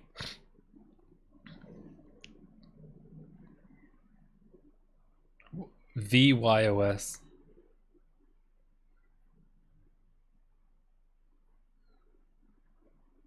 opinions on Arc. I mean, I'm not that much of a modern GPU bencher anyway. I think the fact that it does DirectX 9 by emulation is worrisome, to say the least. I think that it's like anything. There's such a massive gap in the market in like the mid to lower mid tier that it doesn't take much for Intel to compete there. I mean, a third GPU manufacturer is always going to be a positive thing. Your bank account is thankful.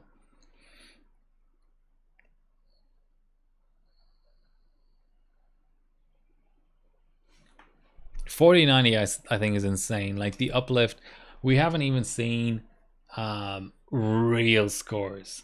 It's such a shame that 4090 is single card only, so you're going to be stuck on like 3890 Ti for two card like 03 and stuff. But 03 single card, full pot everything, I think that would just be, I mean, I think that the scores we see now are only scratching the surface.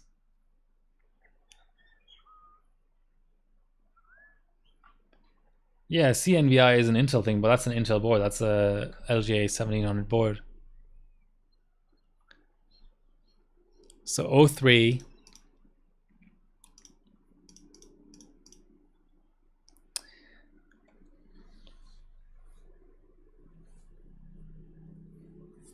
How long is this run so far? 18 minutes, okay. Oh, so Ralph did put up an 03. But he's on the 3090 non-Ti, I think. So yeah, he's full potting a 3090 Ti. Oh, there's not even a 4090 Ti score out yet. So a 30k improvement. This is 600k on a full pot, everything. Like, you know, not many people bench 03 anyway. And the people that do are the likes of Ralph and OGS, who must have been really, really stuck for time trying to put out 2D scores. But once they get the time, longer than your G3258 or 20. Yeah, indeed. So what are we even aiming for? Once they get time, I mean, it's gonna be insane. So 274 at lower clocks.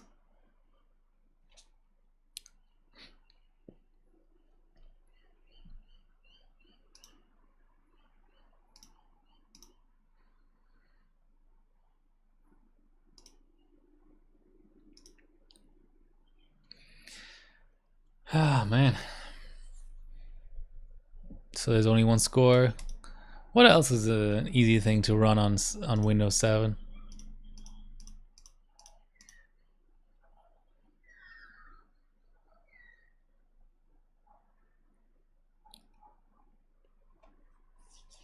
I thought the Benchmade categories were merged. I'm not really clear on why or 23 is still called with Benchmade. I think that'd be physics. I might swap to my XP OS after this. Oh, I already have the goals in X265. I hate Benchmade. It's gotten worse and worse and worse every release, pretty much.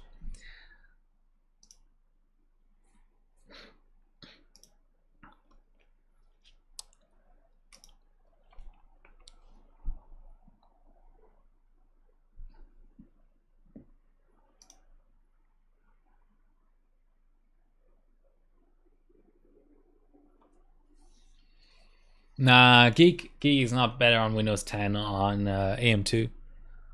The cutoff for it scoring better on Windows 10 would be about, I would say even AM3 Plus I would still run on Windows 7. AM4 on the AMD side, and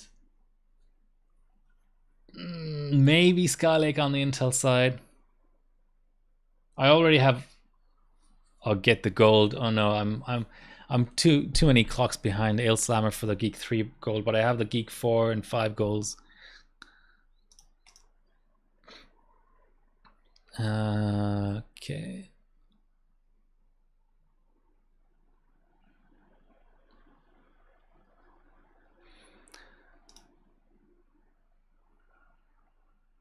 Yeah, early DDR4 I could see, but DDR3 I don't think. I don't think something like Haswell even would score better.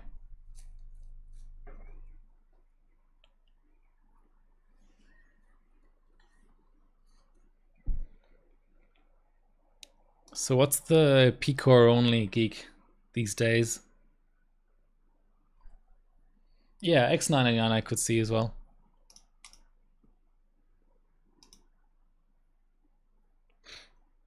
Wow, I didn't expect it to take this long.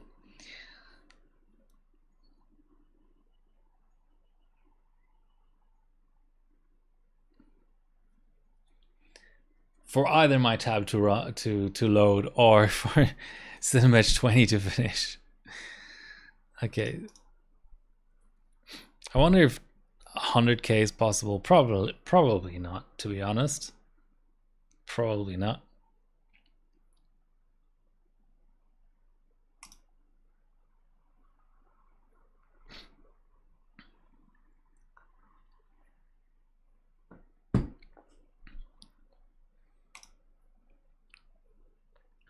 So what's this new? Is this new pot the same pot Elmer was using? I keep getting confused with these new pots. Looks like a nice photogenic internal structure. I hate people who bench on 4K, by the way. There's a special place in hell. Look at all this zooming in I have to do.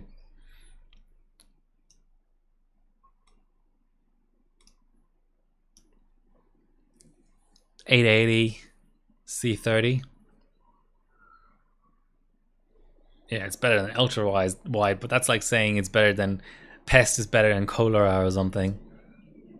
And I always have a fascination for people who don't disable this task switcher bullshit and this search bar in a benching OS.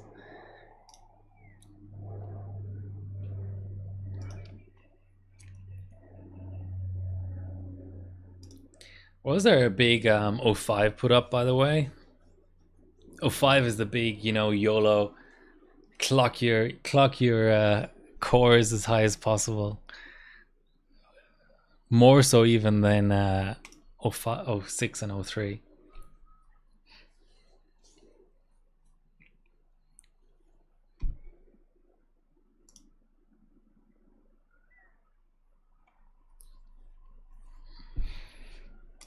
Yeah, about 8.1. That's decent. I was passing on a slow GPU. I was passing 8.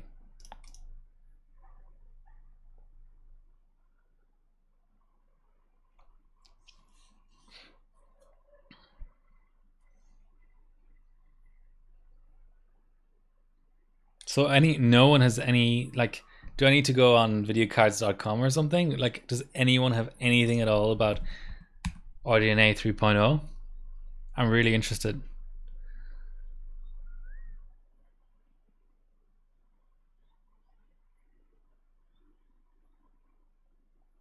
Oh, this is fun. So the locked CPUs have leaked, I think. I'll put it in the chat.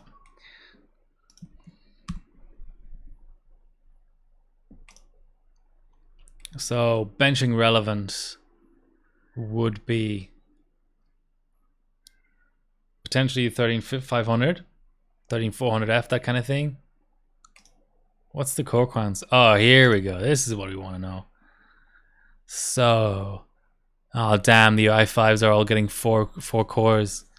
Okay, so you're talking, oh sorry, 6 cores. I mean, you're talking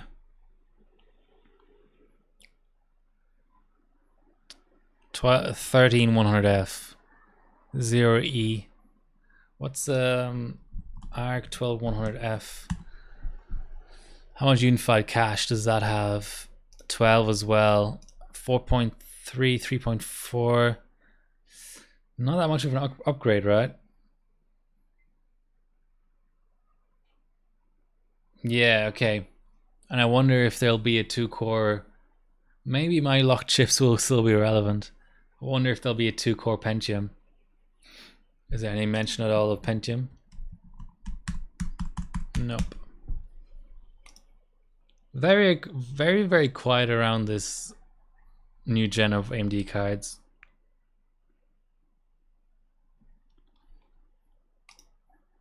All right, let's watch this run finish.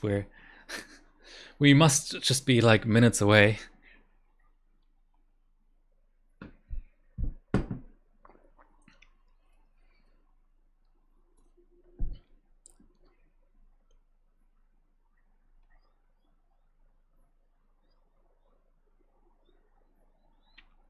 It's even on videocards.com now, the melted 16-pin thing. Okay, so there is one post. I'm conflicted. I want to watch this run finish. So our it's going to be bad. It's because it's not real time. But our aim is 274 Cinebench. We're on the very last row.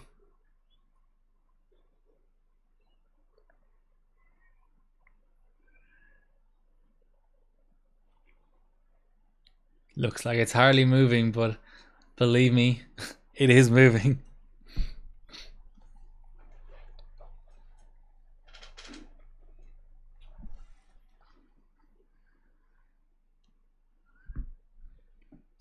Come on, let's do it. Athlon.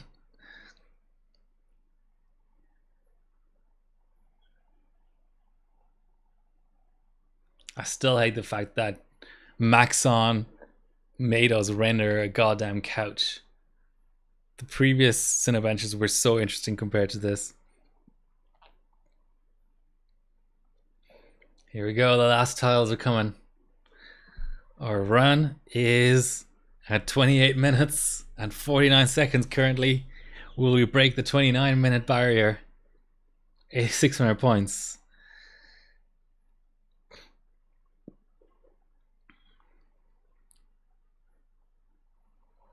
$249. I think that's good. We're trying to beat 274. Okay, closer than I thought it would be. Let's grab it just in case. Now I want to go in here and then up here, and then I really need to re-image this. I don't know why the desktop is acting up, but it is.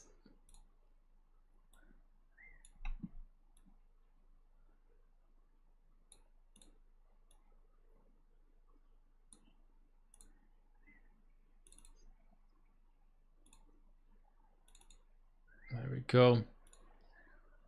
So yeah, like we need like a 10% boost, and real time will more than likely give us that. So we're looking at it like a 29-minute runtime. Let's go. Junk rerun. Okay. So here's the article. I don't know what it's gonna tell us really. I don't have an ad blocker on this OS.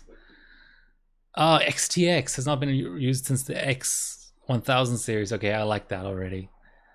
7900 XTX and XT. Okay. Rumored. Okay. So here's the comparison. 12,000 cores compared to 5,000 cores. Wow. A wider bus, slightly faster memory, and more thermals.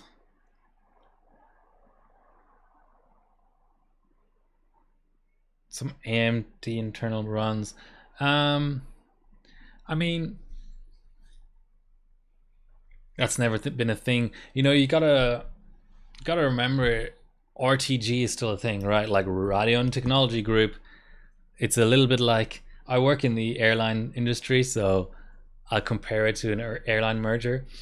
Air France and KLM merged like what, 15-20 years ago, and still Air France and KLM. It's called the AFKL group, I think, but that doesn't change the fact that There's still Air France employees, and there's still KLM employees, and I mean, there's certainly synergies, but it's still, you've got AMD legacy sort of employees that do the 2D stuff, and then you have the RTG people, the Radeon Technology Group, and no, I don't think we'll see LN2 runs. I mean, LN2 on AMD is a different proposition to NVIDIA anyway, because you've got a cold bug, you've got no XOC optimized SKUs coming out.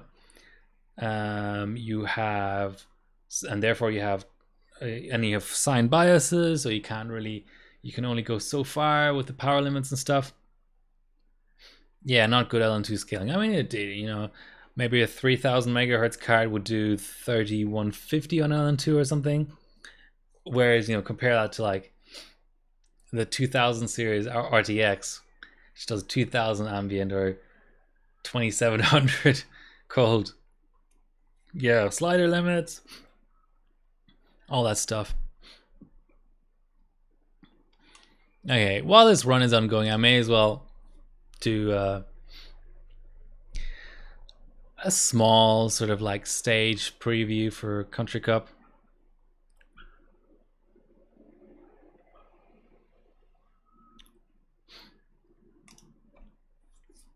Yeah, it's a 7-zip I don't really have an opinion of. It's obviously League trying to run new benches, but I just haven't run it often enough to be familiar with it. Geekbench 4 and FM2 plus FM2, you know, I love that. That's a great platform. Maybe we'll see some cold RAM. Thumbs up. GPU Pi, kind of funny. It's what is it? It's only 3 submissions or something, yet 940 is included there, so you can kind of, you know, fastest will be AM2, second fastest will be 939. I mean, 754 on a non-memory intensive benchmark is probably competitive. So you'll have like 3 sockets that will be like basically the same. Sorry, but isn't 7-zip by socket? It's not just going to be AM4. I shouldn't be giving Canada any tips, but in the official thread, he said, sorry, it's by core, per CPU core, so it can't be just AM4. I mean, it could, but you'll be leaving performance on the table, is all I'll say. Okay, Cinebench R20, 16 core max. I mean, you know my opinions of R20. W prime benchmade, it's like double sided, you know, what is it called? Double-edged sword. I like W prime, but I hate the fact that it's benchmade verified. Memory frequency, we had a very similar stage to this a couple of years ago, except with the addition of DDR5, which will be interesting. I did DDR2, 3 and 4 are just a little bit AZ, to be honest, on AMD. I'm sorry. Maybe that's not politically correct to say. Okay, they're a bit like diseased. Is that more politically correct? Y Cruncher Intel. Xeons allowed. I mean, Y Cruncher on like Haswell will be fun. And socket 1156 with the Xeons.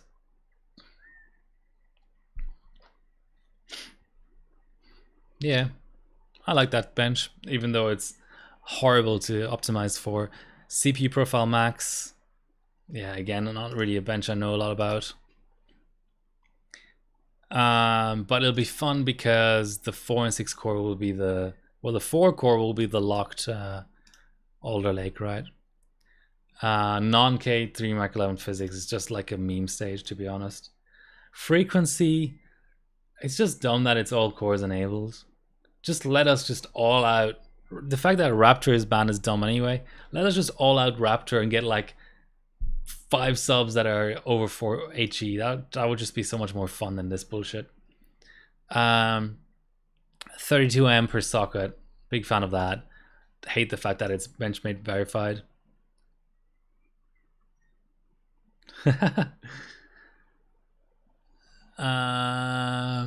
i5 divided by socket, yeah, like that. It goes down, it'll go down all the way to like, yeah, some fun sockets is all I'll say, right? AMD GPU.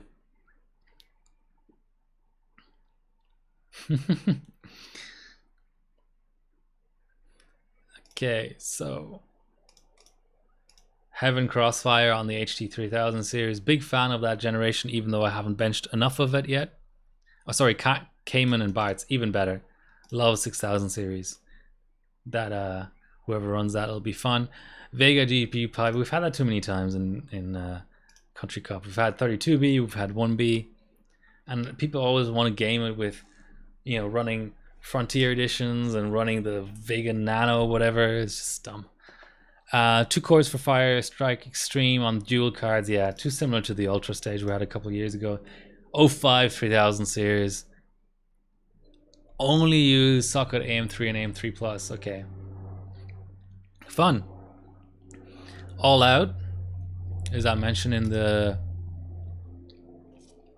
Did he edit it? Yeah, it's not edited here. Hence my confusion. Sorry, I probably made you all deaf. That'll be fun. That'll be, yeah, for whoever runs that. Yeah. You can never have too much Vega GPU Pi. So who was it? Yoss or someone cracked, or Brutus or somebody cracked a Vega 64 when they were still worth like $500. Speedway, yeah, obviously the only generation of AMD that's currently out and that's compatible with that bench, because it's DirectX 12 Ultra is the HT6000 series. So yeah, not that interesting from that point of view, but a new bench with a single GT, right? Which is fun. Okay, now NVIDIA stuff.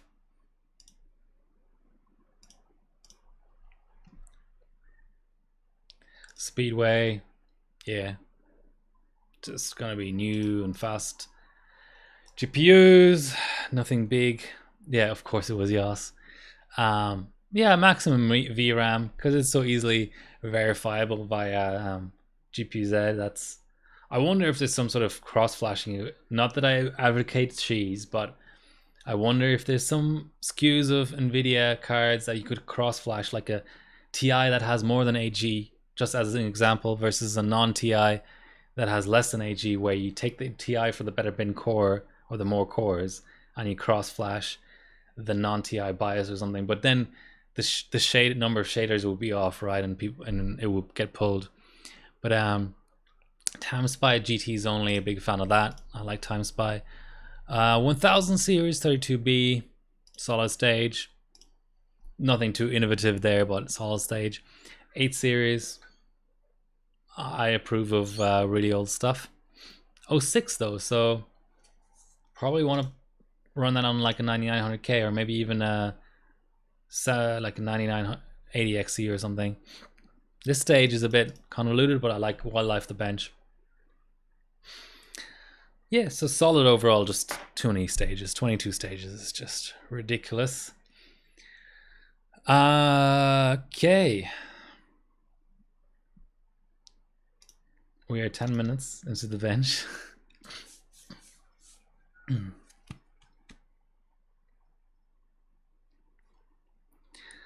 Yeah, but last year was a lot of stages were only 3 subs, right?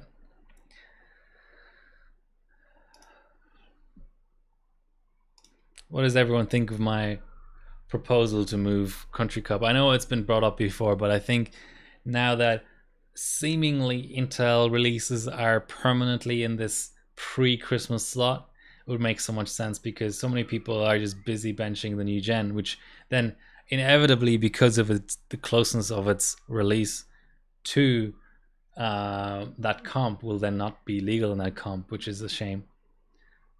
What's long overdue moving CC, is it?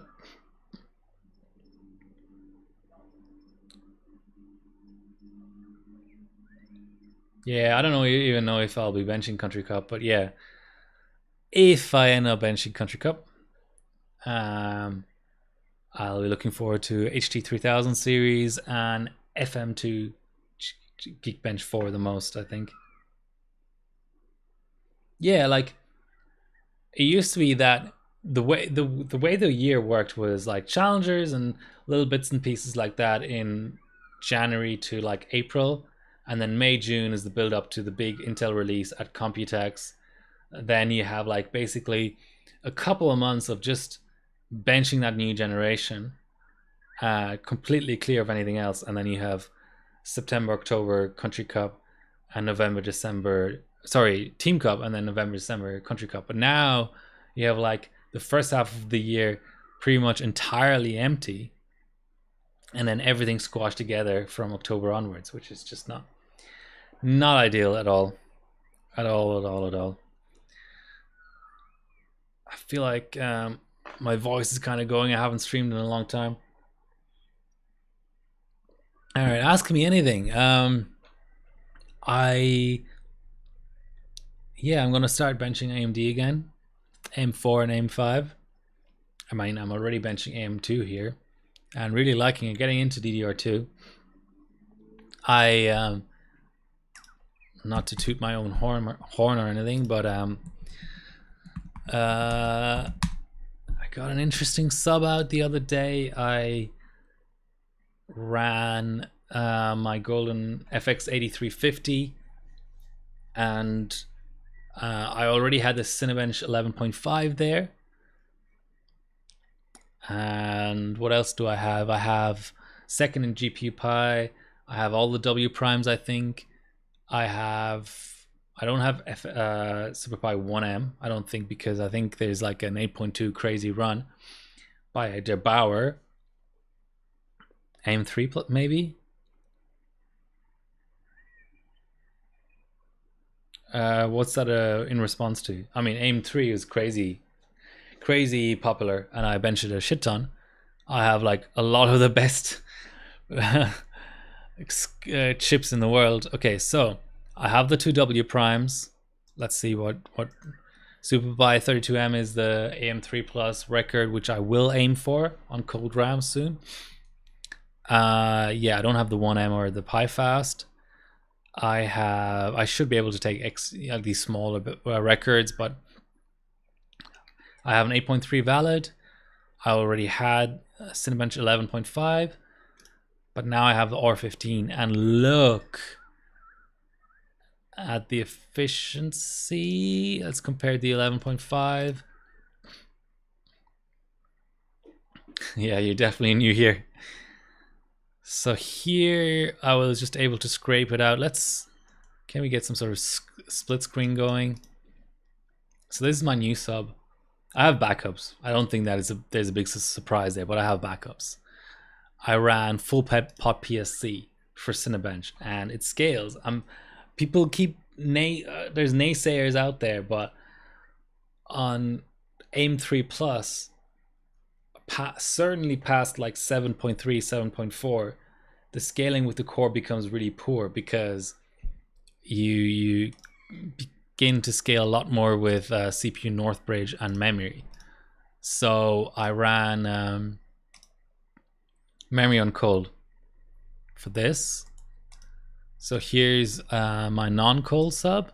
So 2.1, it's getting up there. So 1274, 7, 12, 7. And here we have 1375, 7, 12, 7. And I have a backup at, no big surprise, I have a backup at like 610, 6 or something. And it totally scaled with RAM, because my previous best was, where's the ranking? Well, that's a shame. My previous best at pretty much the same core or less, sorry, the same core or more, was I think a 1221. It should tell me here. 1219. So that's quite, it doesn't sound like much, but 1219 I got repeat scores, so I was 3 behind and now I'm 5 in front. So at a lower core clock, I'm getting 9 more Cinebench, which is certainly significant. And yeah, it totally scaled up, and I'm lower on core than this guy as well. Like, this guy had 4.2 on core. This is PSC. So anytime Mike, anytime you see someone running cold RAM, it is more than likely gonna be PSC. Now, Hyper does scale on cold up to very, very, very roughly about -50, and Samsung also to about -50. BBSE does full pot, but BBSE is like a cold copy of a poor man's copy of PSC. So I don't consider that bench relevant really. But PSC does full pot. Now, I did have a delta between my two sticks of about 40 degrees. So my mount on the top here was bad. I was using the Bits Power pod for the first time, so there's definitely a learning curve there. But everything stayed reasonably, like, I mean, there's obviously this kind of ice buildup, but everything stayed reasonably usable and predictable and stuff. I did find that obviously it was easier to run high frequency on the RAM cold, but you still reach some sort of like an IMC limit. You don't really have any choice. You have to go full pot to get the core, so you can't vary your temps. Maybe pulling a stick would actually work. I don't think. I don't know, but then that's awkward cold. But yeah, I think more than 2800 on the RAM isn't necessary. Like, I don't think more than 2800 is really possible. Wow, that run is so much faster. How was the other run 29 minutes and this one only 18 minutes? I don't really get it. So yes, one. Look at that, 274, 275. Hell yes, yes to the yes.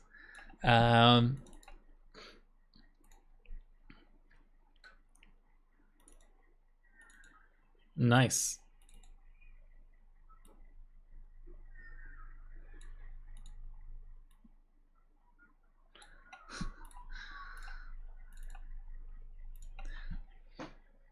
Right on target.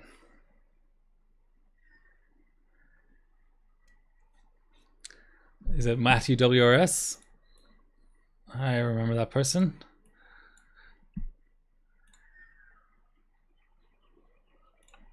Okay, I think I'm just gonna quickly. Hopefully that took. Wouldn't want to rerun that. That was actually pretty ballsy of me.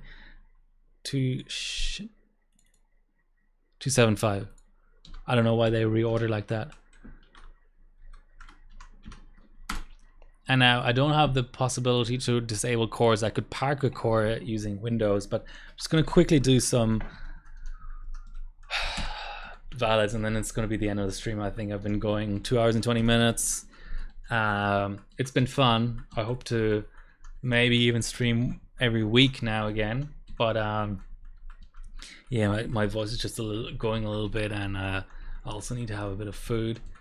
But I'll just quickly lower the RAM all the way down and maybe even boot 255 and see what I can do in terms of valids.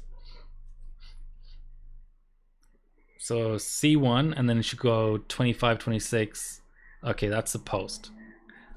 So these Gigabyte boards, when they can post, they tend to just drop the BCLK down to 200, and they don't really tell you that it's failed to post. Older benching is great, you know. You can get stuff cheap from AliExpress. You don't I mean, not that I cry when hardware dies, but there's less of a oh fuck, what did I do kind of moment when something inevitably dies. So yeah, I think it's good all around. So we've got our XOC on. Yeah, let's just go to town. So memory should be way down. Yeah, so I basically have the memory, so that should be a good basis for a little bit of valids. So my current best is 3617. Yeah, so 268 or thereabouts. So there's 260. 265 should apply, no problem. Now let's start going smaller steps. So there's 268, 269. So the previous valid, I have to say, was also on a different chip that I know is a little bit worse. 270 would be nice to get that sort of like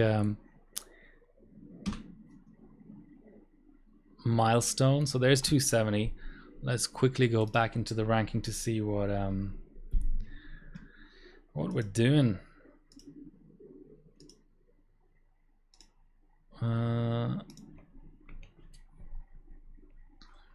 That's pretty good actually.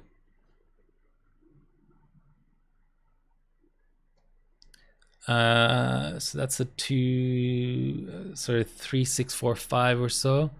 So that's gonna jump over pretty good points for this actually. Black Bolt and Isulk. And then the next guy, hopefully, I don't know, he's still kind of within reach.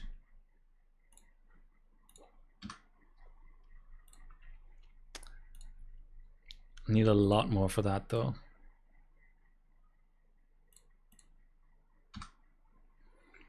I should probably swap to this. So yeah, F7 to validate, switch away from CPU tab because it puts less load on the system.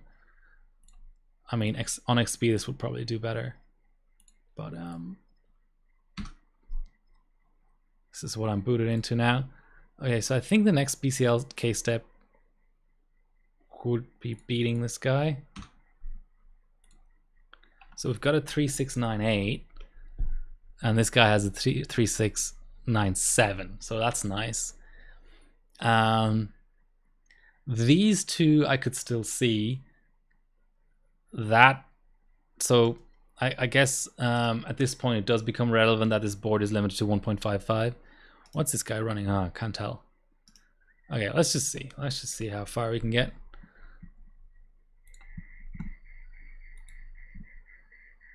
Okay. I might just quickly boot up 5 BCLK higher because you do run into the typical range. This is an IDE install of Windows 7, so the typical range that you can do in OS is probably around 25 to 30 BCLK, but I still don't want that to be the limiting factor, so I'm going to go 260 boot.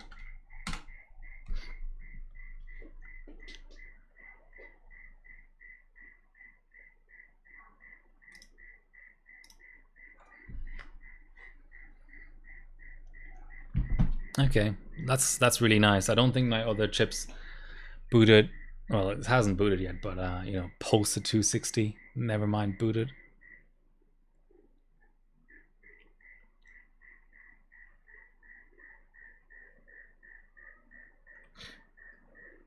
Okay.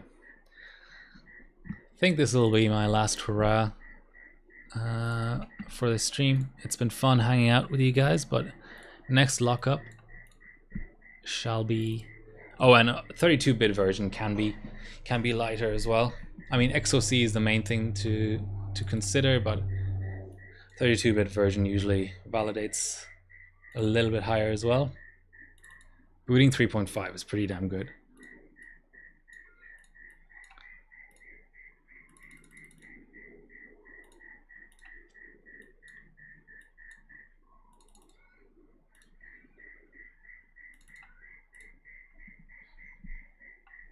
$270, $271. I think we were at 274, so 272, 273, 274 was what we got valid, and I'll just go 275 straight away and just try and get a valid off before. Wow, 3.7 valid. That's pretty nice.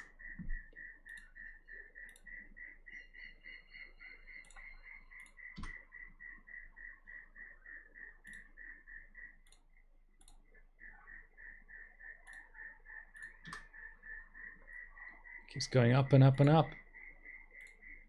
Okay, 3.739. All the way past Axel. I'm happy with that. That's a 30-pointer on air. So AM2 is great for Amiens benchers as well, because it's good on air. So there's a rig. I should have probably like raised the tripod a little so you can see more of the system. Anyway, I'm out of practice. Yeah, that's gonna be the end of the stream, guys. Let me know if you want me to do more AM2 benching. I can certainly do that. I'm really enjoying it at the moment. I might make an AM2 month out of it. Yeah, the debug thing. This is a PCI version. I have they're probably about $2 US or something on AliExpress. So I have 3 of them just for redundancy. Also on a bench table without buttons, or certainly a board without buttons, you need these things. So power, reset, clear CMOS. Alright guys, I'm losing my voice. Thanks all for watching. Like, share, and subscribe, and maybe see you next week. Bye.